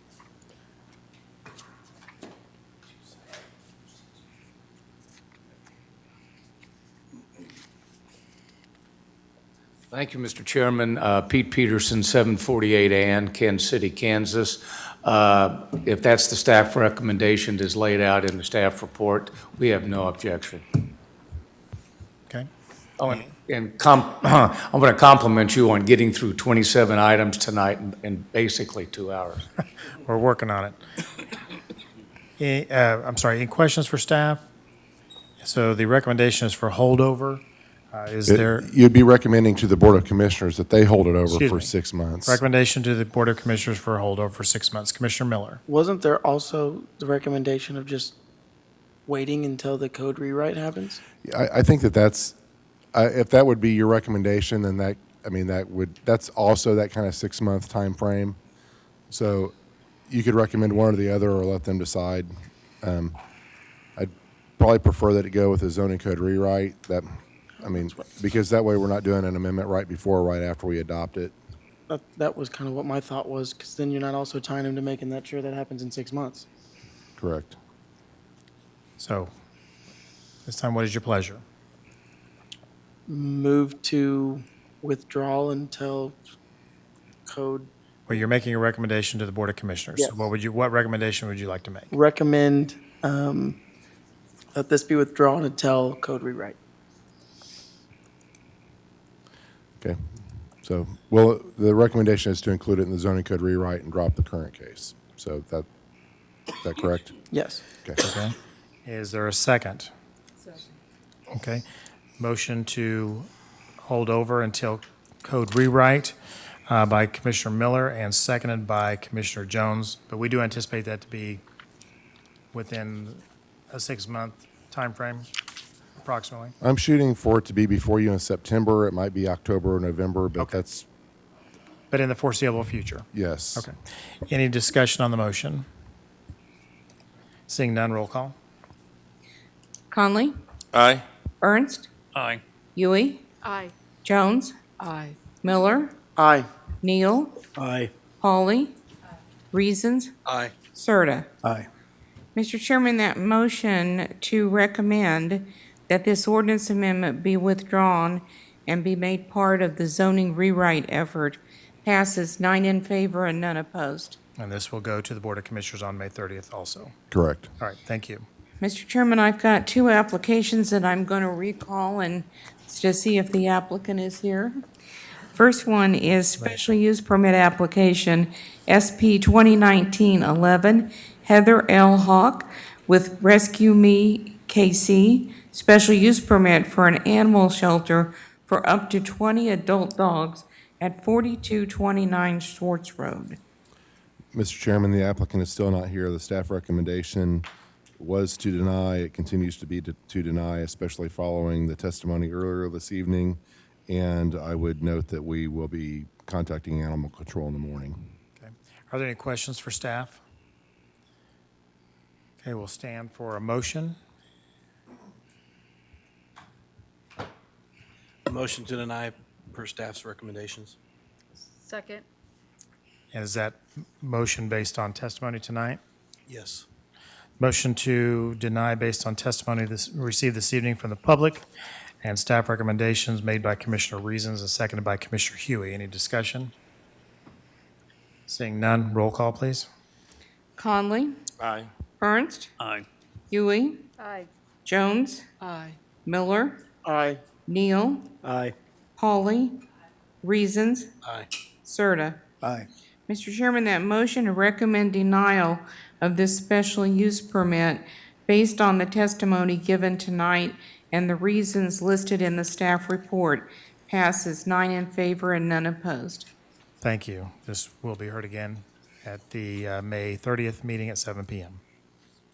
Our next application to recall is SP 2019-41, James Jackson Jr. with Jackson Trucking, special use permit for the temporary use of land to park 2 semi-trucks at 3232 Sewell Avenue. All those for and against, please come to the front of the room. Mr. Chairman, as this one requires some modification to the property, even though it's recommended for approval, I would like to hold this over so that he has a chance to understand that before you all, before the recommendation goes to the Board of Commissioners. Is there any questions for staff? The recommendation is for holdover till the June 10th meeting. Correct. Any questions? Okay, seeing none, is there a motion? Motion to hold over to June 10th. Second. Motion by Commissioner Curtis, seconded by Commissioner Pauly. Any discussion? Seeing none, roll call. Conley? Aye. Ernst? Aye. Huey? Aye. Jones? Aye. Miller? Aye. Neal? Aye. Pauly? Aye. Reasons? Aye. Serta. Aye. Mr. Chairman, that motion to hold over this application until the June 10th meeting passes 9 in favor and none opposed. Thank you. And yes, Commissioner Connolly had a question regarding the application of a business licensing fee for the Airbnbs, and I haven't had a chance to review the petition, but he said that in the one for West Height, 1600 North 21st, there was not a recommendation for staff for a business license. Okay, I'm sorry I missed that. I'll check on that. She may have already had it, so we'll check on that. All right, so we'll get some sort of clarification Yes. on that. But it is a requirement of all Airbnbs Yes. that they must have a city Yes. occupational license. Are you good, Mr. Connolly? Okay, great. That concludes our agenda. I'd apologize for the confusion at the beginning of the meeting with those cases. I'm not sure how that happened, that the second half got on, the first half didn't, but thank you for sticking with us through that. All right, thank you. All right, meeting is adjourned. Didn't want to do that.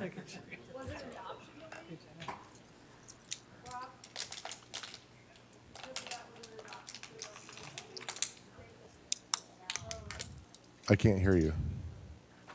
I really can't. I'm not being funny. Turn your microphone on.